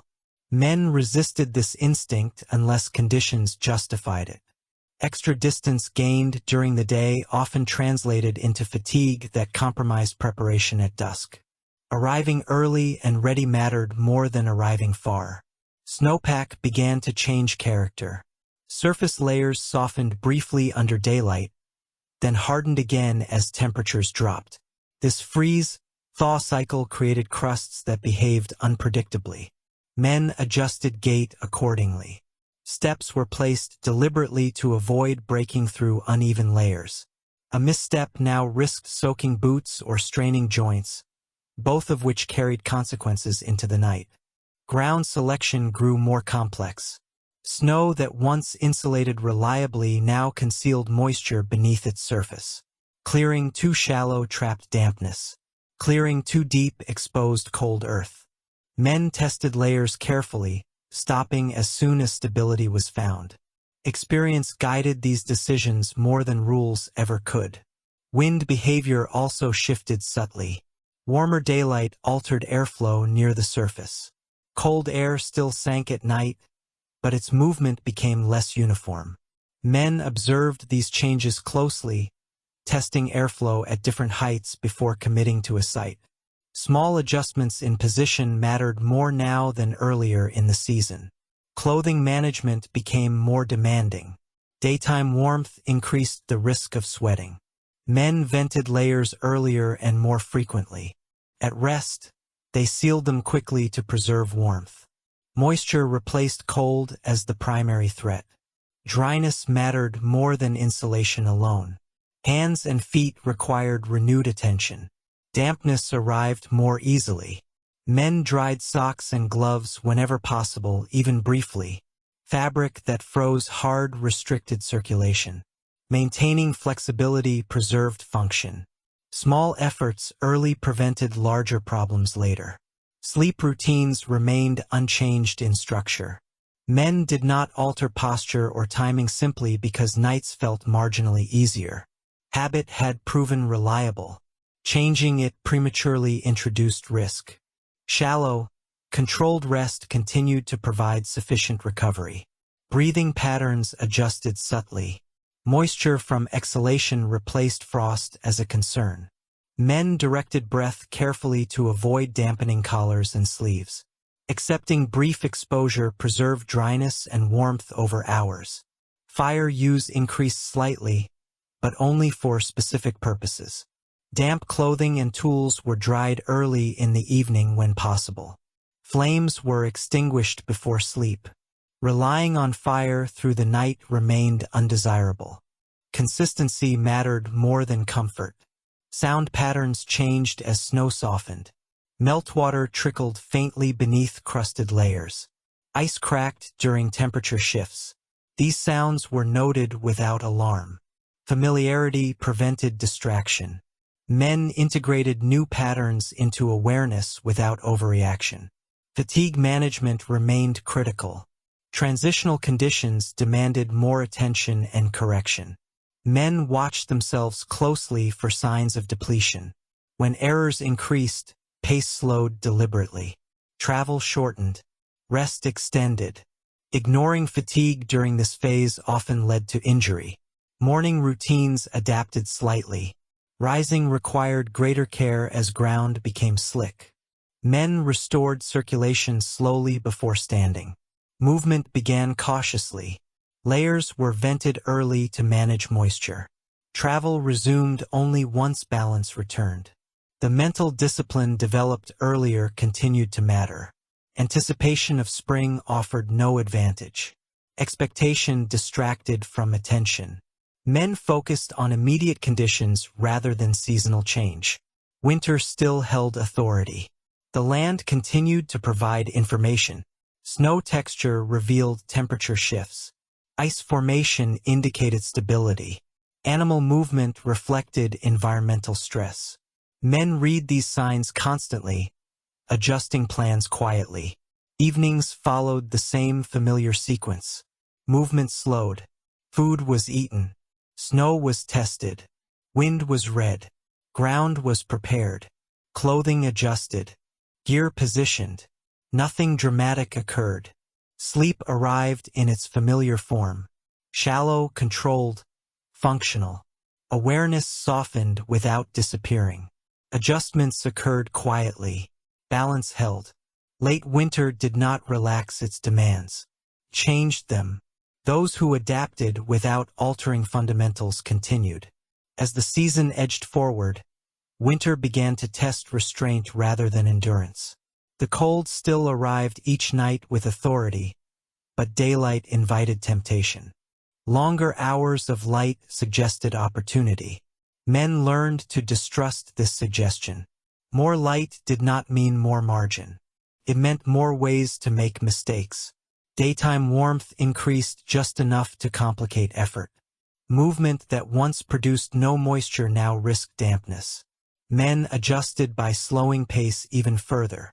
Layers were vented earlier and sealed sooner. The goal shifted from preserving heat to preserving dryness. This change was subtle but critical. Moisture became the more dangerous adversary. Snow conditions varied widely across short distances. Shaded areas remained cold and dry. Exposed slopes softened briefly, then refroze into brittle crusts. Men tested footing constantly. A single step through softened snow could soak a boot. That moisture froze quickly once movement stopped.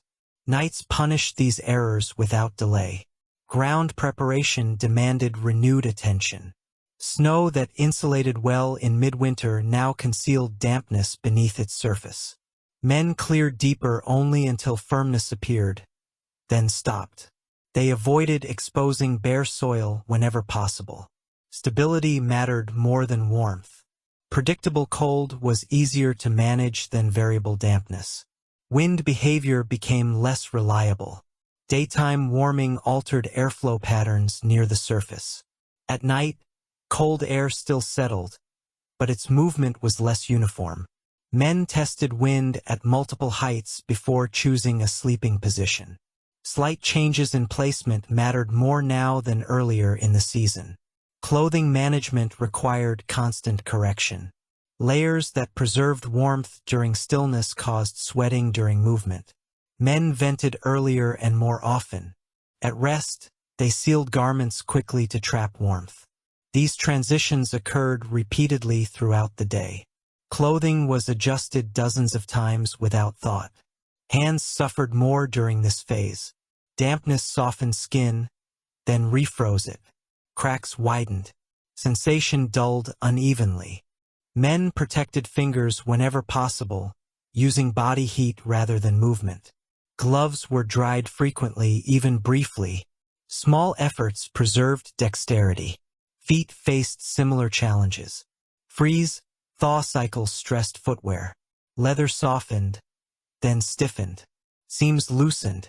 Men inspected boots constantly.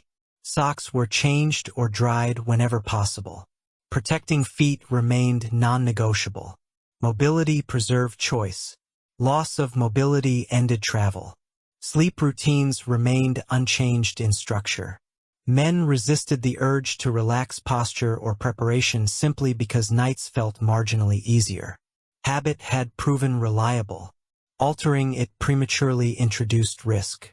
Shallow, controlled rest continued to provide sufficient recovery. Breathing required renewed attention. Moisture from exhalation replaced frost as the primary concern. Men directed breath carefully to avoid dampening collars and sleeves. Brief exposure was accepted to preserve dryness. This discipline prevented heat loss later. Fire use increased slightly but remained controlled. Small fires were used earlier in the evening to dry clothing and warm tools. Flames were extinguished before sleep. Men avoided relying on fire through the night. Dependence introduced variability and moisture. Sound patterns changed again. Meltwater moved beneath snowpack. Ice cracked as temperatures shifted. These sounds were integrated into awareness without alarm. Familiarity prevented distraction. Men adjusted expectations accordingly. Fatigue management became more complex. Transitional conditions demanded more correction and attention. Men watched themselves closely for signs of depletion. Slower reactions. Missed cues. Minor errors. When these appeared, pace slowed deliberately. Travel shortened. Rest extended. Ignoring fatigue during this phase often led to injury. Morning routines adapted cautiously. Rising required greater care as ground became slick. Men restored circulation slowly before standing. Movement began carefully. Layers were vented early to manage moisture. Travel resumed only once balance returned. Mental discipline remained critical. Anticipation of spring offered no advantage. Expectation distracted from attention. Men focused on immediate conditions rather than seasonal change. Winter still held authority. The land continued to provide information. Snow texture revealed temperature shifts. Ice formation indicated stability. Animal movement reflected environmental stress. Men read these signs constantly, adjusting plans quietly. Evenings followed the same familiar sequence. Movement slowed. Food was eaten. Snow was tested. Wind was read. Ground was prepared. Clothing adjusted. Gear positioned. Nothing dramatic occurred. Sleep arrived as it had for months. Shallow, controlled, functional. Awareness softened without disappearing. Adjustments occurred quietly. Balance held. Late winter rewarded discipline more than hope. Those who maintained it continued. As winter moved closer to its end, the environment stopped behaving like a single, unified system. Conditions fragmented. One slope remained locked in cold while another softened briefly under sunlight. Shade and exposure created two different seasons within a few steps of each other. Mountain men treated this inconsistency as a warning rather than a relief. Predictability had been replaced by variability, and variability demanded attention. Daytime travel required more judgment than at any earlier point in the season. Snow that supported weight in the morning collapsed unexpectedly by afternoon. Meltwater ran beneath crusted surfaces and refroze quickly once light faded. Men adjusted routes constantly, favoring ground that remained consistent even if it was colder. Stability mattered more than comfort. Movement slowed further, not from weakness but from calculation. Each step carried more consequence now than it had during deep winter. A misstep risked soaked boots or strained joints. Either outcome followed a man into the night. Men chose deliberate placement over speed, conserving balance and dryness above all else. Clothing management became continuous rather than periodic. Layers were vented earlier and sealed sooner. Even small increases in effort produced moisture. Men responded immediately. Waiting invited dampness that froze later. This constant modulation required awareness without fixation.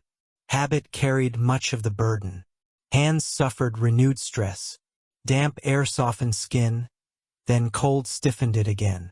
Cracks reopened. Sensation fluctuated. Men protected fingers aggressively, keeping them against the body whenever possible. Gloves were dried frequently, even for moments at a time. Dexterity remained essential for tool use and repair. Feet remained the most vulnerable point. Freeze-thaw cycles worked relentlessly against footwear. Leather flexed and stiffened repeatedly. Seams loosened. Men inspected boots often, tightening bindings and addressing wear early. Socks were changed or dried whenever possible. Protecting feet preserved movement. Preserving movement preserved choice. Ground preparation demanded patience. Snow that once insulated reliably now concealed moisture beneath its surface. Men cleared deeper only until firmness appeared, then stopped. Exposing soil invited heat loss and dampness. Leaving too much snow trapped water. Balance was required each night. Wind behavior grew less reliable. Daytime warming altered airflow near the surface. At night, cold air still settled, but its movement varied with terrain and temperature shifts. Men tested wind direction at different heights before settling. Small changes in position mattered more now than earlier in the season. Sleep routines remained unchanged in structure. Men resisted the urge to relax posture or preparation simply because nights felt marginally easier. Habit had proven reliable. Changing it prematurely introduced risk. Shallow, controlled rest continued to provide sufficient recovery. Breathing required renewed attention. Moisture from exhalation replaced frost as the primary concern. Men directed breath carefully away from collars and sleeves. Brief cold exposure was accepted to preserve dryness. This discipline prevented heat loss later in the night. Fire use increased slightly but only for specific needs. Damp clothing and tools were dried early in the evening when possible. Flames were extinguished before sleep.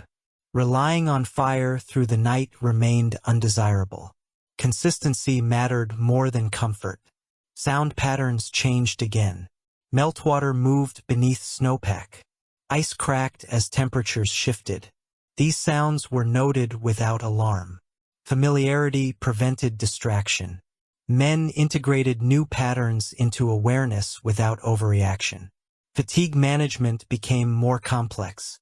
Transitional conditions demanded more correction and attention. Men watched themselves closely for signs of depletion, slower reactions, missed cues, minor errors. When these appeared, pace slowed deliberately. Travel shortened. Rest extended. Ignoring fatigue during this phase often led to injury. Morning routines required greater care. Rising on slick ground demanded patience. Men restored circulation slowly before standing. Movement began cautiously. Layers were vented early to manage moisture. Travel resumed only once balance returned. Mental discipline remained essential. Anticipation of change offered no advantage. Expectation distracted from attention. Men focused on immediate conditions rather than seasonal progress. Winter still held authority. The land continued to provide information. Snow texture revealed temperature shifts. Ice formation indicated stability. Animal movement reflected environmental stress. Men read these signs constantly, adjusting plans quietly. Evenings followed the same sequence that had carried them through the season. Movement slowed. Food was eaten. Snow was tested. Wind was read. Ground was prepared. Clothing adjusted. Gear positioned. Nothing dramatic occurred. Sleep arrived in its familiar form. Shallow, controlled, functional. Awareness softened without disappearing. Adjustments occurred quietly. Balance held. Late winter did not ease survival. It demanded a different precision. Those who adapted without altering fundamentals endured. As winter loosened its grip unevenly, attention became the most valuable resource. The environment no longer announced its dangers clearly. Instead, it concealed them beneath familiarity. Conditions that appeared manageable by sight alone often behaved differently after sunset. Mountain men learned to distrust appearance and rely instead on process. Daytime warmth encouraged longer movement, but nights still cooled sharply. Men adjusted by planning backward from darkness rather than forward from morning. The question was no longer how far could be traveled, but how prepared they would be when light failed. Distance surrendered to readiness. Snowpack grew increasingly deceptive. Upper layers softened briefly during the day, masking frozen or saturated layers beneath. Men tested surfaces repeatedly with weight rather than assumption. Breaking through late in the day cost more than it seemed. Wet boots at dusk followed a man into the night without mercy. Route selection prioritized consistency over ease. Shaded paths remained colder but predictable. Exposed slopes changed hourly. Men favored conditions they understood, even when they were harsher. Predictable cold was easier to manage than variable warmth. Clothing management required constant vigilance. Even light exertion produced moisture. Men vented layers immediately and sealed them just as quickly. Waiting for discomfort meant waiting too long. These adjustments occurred dozens of times a day without thought. Clothing became an active system rather than static protection. Hands suffered under these transitional conditions. Dampness softened skin, then cold stiffened it again. Cracks reopened. Sensation fluctuated unpredictably. Men protected fingers aggressively, tucking them against the body whenever possible. Gloves were dried frequently, even for moments. Small efforts preserved dexterity. Feet remained the most critical concern. Freeze-thaw cycles stressed footwear relentlessly. Leather softened, then hardened. Seams loosened. Men inspected boots constantly, tightening bindings and addressing wear early.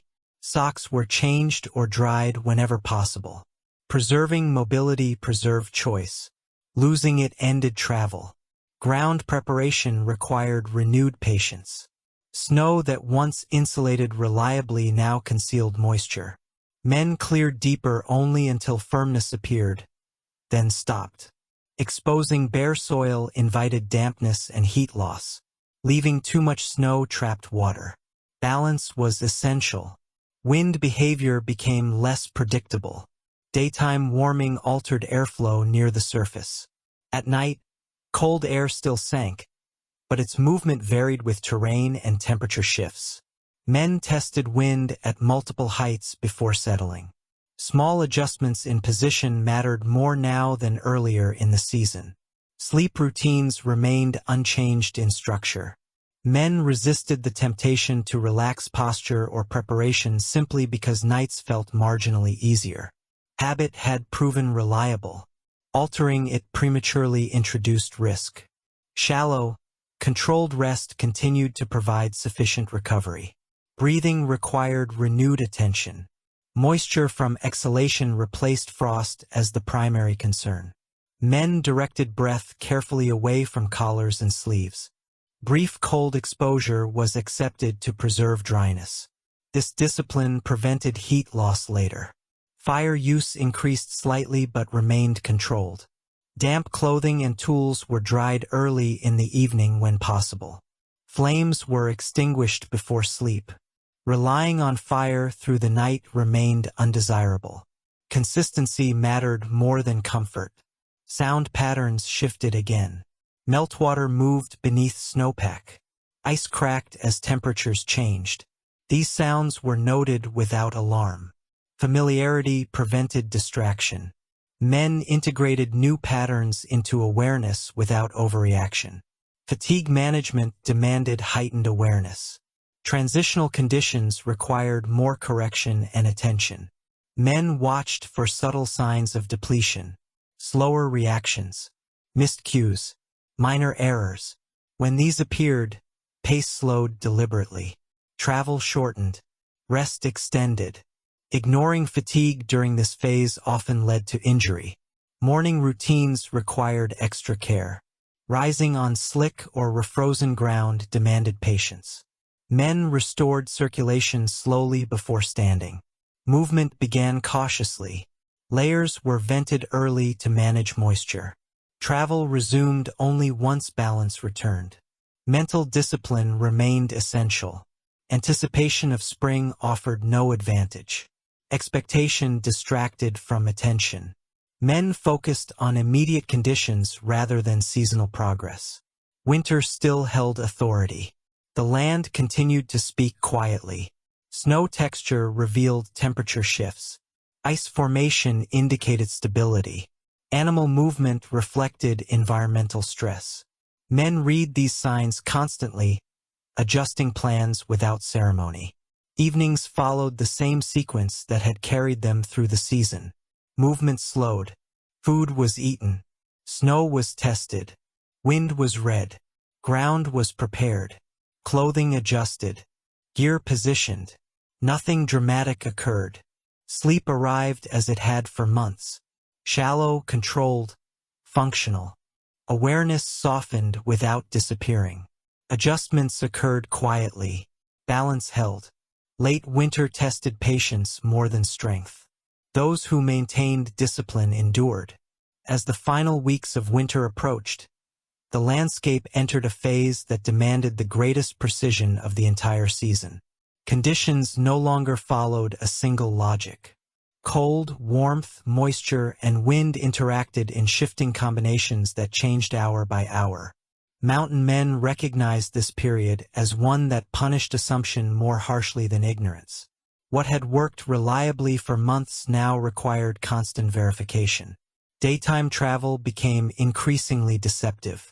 Sunlight softened surface snow just enough to invite confidence. Beneath it, ice and water waited. Men learned to distrust the surface and test depth with every step. Breaking through late in the day carried consequences that could not be corrected before nightfall. Wet clothing and soaked boots became immediate liabilities once movement stopped. Routes were chosen conservatively. Shaded areas remained colder but stable. Open slopes changed too quickly. Men favored predictability over ease. This choice often meant enduring colder conditions during the day in exchange for safer nights. The trade was accepted without complaint. Experience favored stability. Clothing management demanded constant, almost obsessive attention. Even minimal exertion produced moisture now. Men vented layers earlier than ever and sealed them immediately when movement slowed. Waiting even minutes too long allowed dampness to spread. Dampness froze. Frozen moisture stiffened fabric and reduced insulation. Corrections were made continuously without conscious thought. Hands endured renewed strain. Damp air softened skin, then cold stiffened it again. Cracks widened. Sensation became unreliable. Men protected fingers aggressively, keeping them against the body whenever possible. Gloves were dried frequently, even briefly.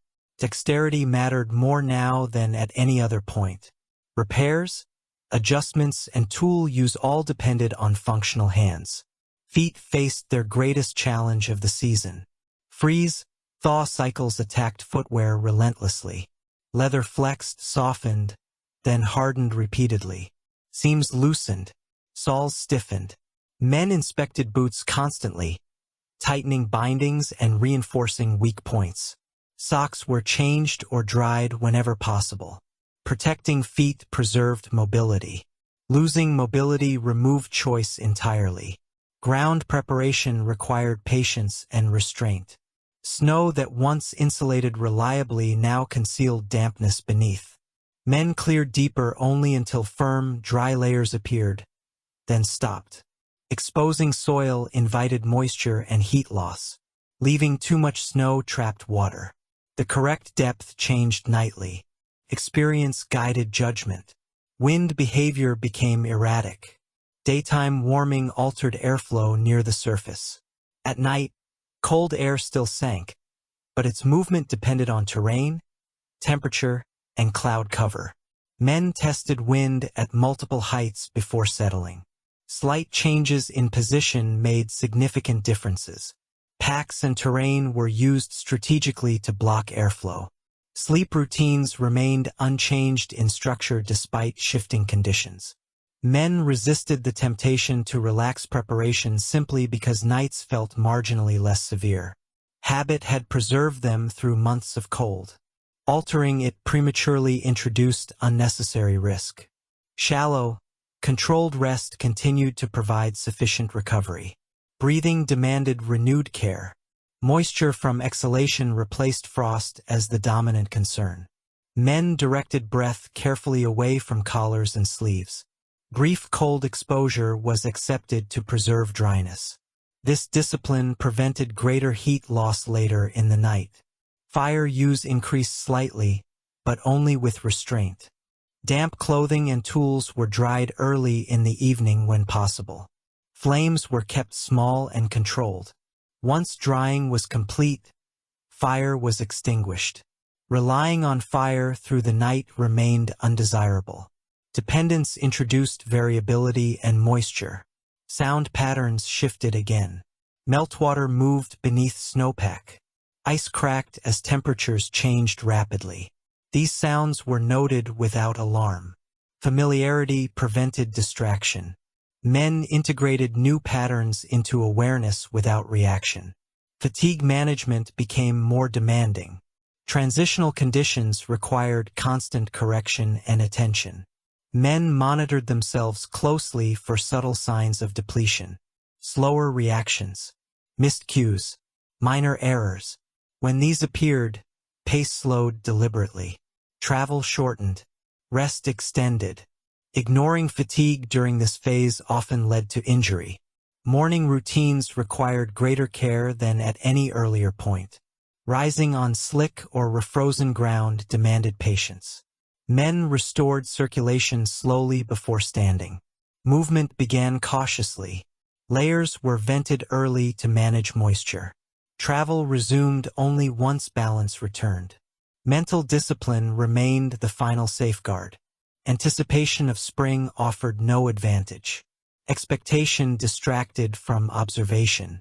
Men focused on immediate conditions rather than seasonal progress. Winter had not finished testing them. The land continued to communicate quietly. Snow texture revealed temperature changes. Ice formation indicated stability. Animal movement reflected environmental stress.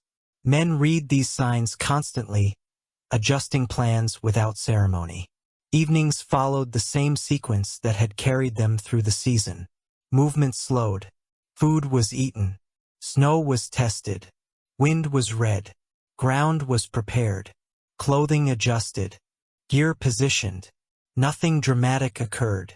Sleep arrived in its familiar form. Shallow, controlled, functional. Awareness softened without disappearing. Adjustments occurred quietly. Balance held. The end of winter did not announce itself. It demanded the same care as the beginning. Those who maintained discipline through inconsistency endured. As winter approached its final stretch, the most dangerous assumption was that the season had already ended. The land offered signs of change, but none of them were reliable. Snow retreated in some places and deepened in others. Daylight lingered longer, yet nights still fell quickly and without warmth. Mountain men treated this phase with greater caution than any before it. Familiarity no longer guaranteed safety. Variability replaced consistency, and variability punished inattention. Daytime movement demanded restraint. Softened snow invited faster travel, but speed increased risk. Beneath the surface, water pooled and refroze unpredictably. Men tested footing constantly, shifting weight deliberately before committing. A misstep now carried consequences that could not be corrected before nightfall. Wet boots, damp clothing, or strained joints followed a man directly into the cold hours. Route selection became conservative by necessity. Shaded paths remained cold but predictable. Exposed slopes shifted hourly. Men favored routes that behaved the same in the morning and evening, even if they were harsher. Stability mattered more than comfort. Predictable cold was manageable. Variable warmth was not. Clothing management reached its most demanding stage.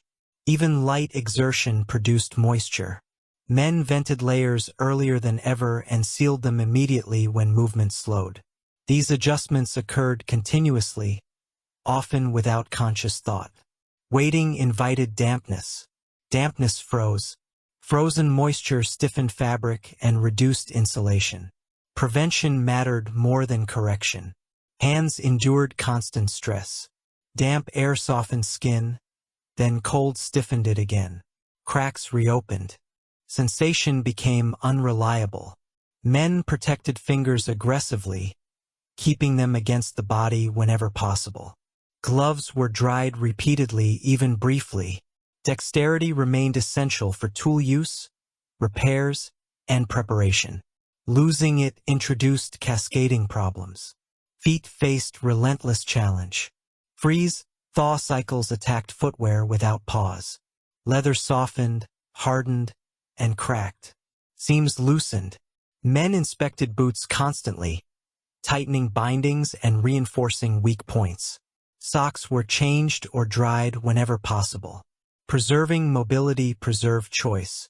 Losing it ended travel entirely. Ground preparation required careful judgment each night. Snow that once insulated reliably now concealed moisture beneath. Men cleared deeper only until firm, dry layers appeared, then stopped.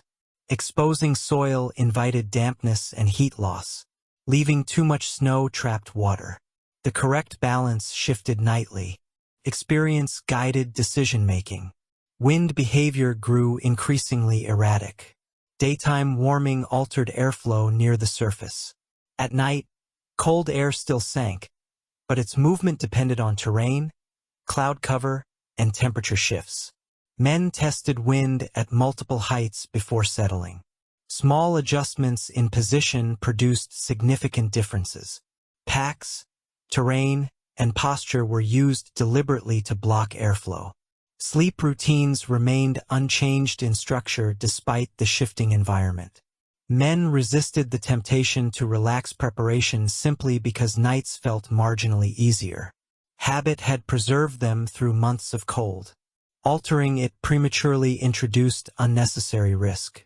Shallow, Controlled rest continued to provide sufficient recovery. Breathing demanded renewed discipline. Moisture from exhalation replaced frost as the primary concern. Men directed breath carefully away from collars and sleeves. Brief cold exposure was accepted to preserve dryness. This discipline prevented greater heat loss later in the night. Fire use increased slightly but remained controlled.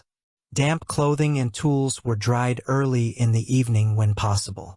Flames were kept small and purposeful. Once drying was complete, fire was extinguished. Relying on fire through the night remained undesirable. Dependence introduced variability and moisture. Sound patterns shifted again. Meltwater moved beneath snowpack. Ice cracked as temperatures changed rapidly. These sounds were noted without alarm. Familiarity prevented distraction.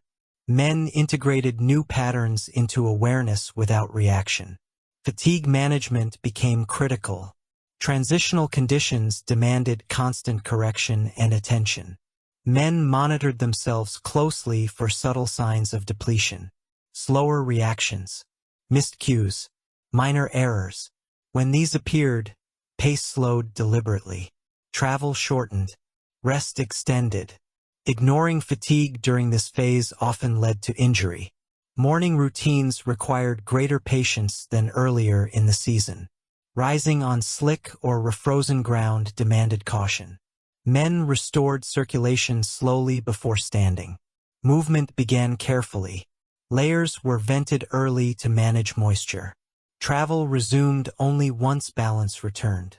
Mental discipline remained the final safeguard. Anticipation of spring offered no advantage. Expectation distracted from observation.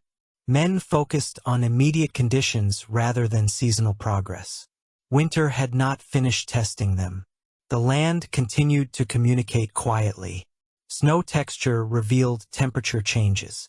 Ice formation indicated stability. Animal movement reflected environmental stress. Men read these signs constantly, adjusting plans without ceremony. Evenings followed the same sequence that had carried them through the entire season. Movement slowed. Food was eaten. Snow was tested. Wind was read. Ground was prepared. Clothing adjusted. Gear positioned. Nothing dramatic occurred. Sleep arrived as it had for months. Shallow, controlled, functional. Awareness softened without disappearing. Adjustments occurred quietly. Balance held. The final stretch of winter did not reward optimism. It rewarded consistency. Those who maintained discipline to the end endured. The end of winter did not arrive as a clear event. There was no moment when the season announced its departure. Instead, it loosened its hold unevenly, testing discipline until the very last night. Mountain men understood this better than anyone. Survival at this stage depended not on relief, but on maintaining habits after the reason for them seemed to fade. Daylight extended noticeably now, but warmth did not follow in equal measure. Sun softened snow during the day, only for cold to reclaim it after dusk. Men treated this contrast with caution. What appeared forgiving in the afternoon often became hostile by night. Preparation continued to be based on darkness rather than light. Travel slowed even further, not because strength had diminished, but because the margin for error had narrowed. Wet ground, slick crusts, and hidden water beneath snow created conditions where mistakes carried immediate cost. Men favored routes that remained cold and predictable, even if they were uncomfortable. Stability mattered more than ease. Clothing management reached its most disciplined form. Layers were vented early and sealed quickly. Even brief exertion produced moisture. Men responded immediately, knowing that dampness would return as cold later. Clothing was adjusted continuously, often without awareness. It functioned as an active system rather than static protection. Hands bore the marks of the season. Skin was thickened and cracked. Sensation was reduced. Men compensated through habit rather than feeling. Gloves were dried repeatedly. Fingers were kept against the body whenever possible. Dexterity was preserved through prevention rather than recovery. Feet remained the decisive factor. Freeze-thaw cycles punished footwear relentlessly. Leather stiffened, softened, and cracked in cycles. Men inspected boots constantly, repairing damage early. Socks were dried whenever possible. Mobility preserved choice. Loss of mobility ended travel. Ground preparation demanded patience and precision.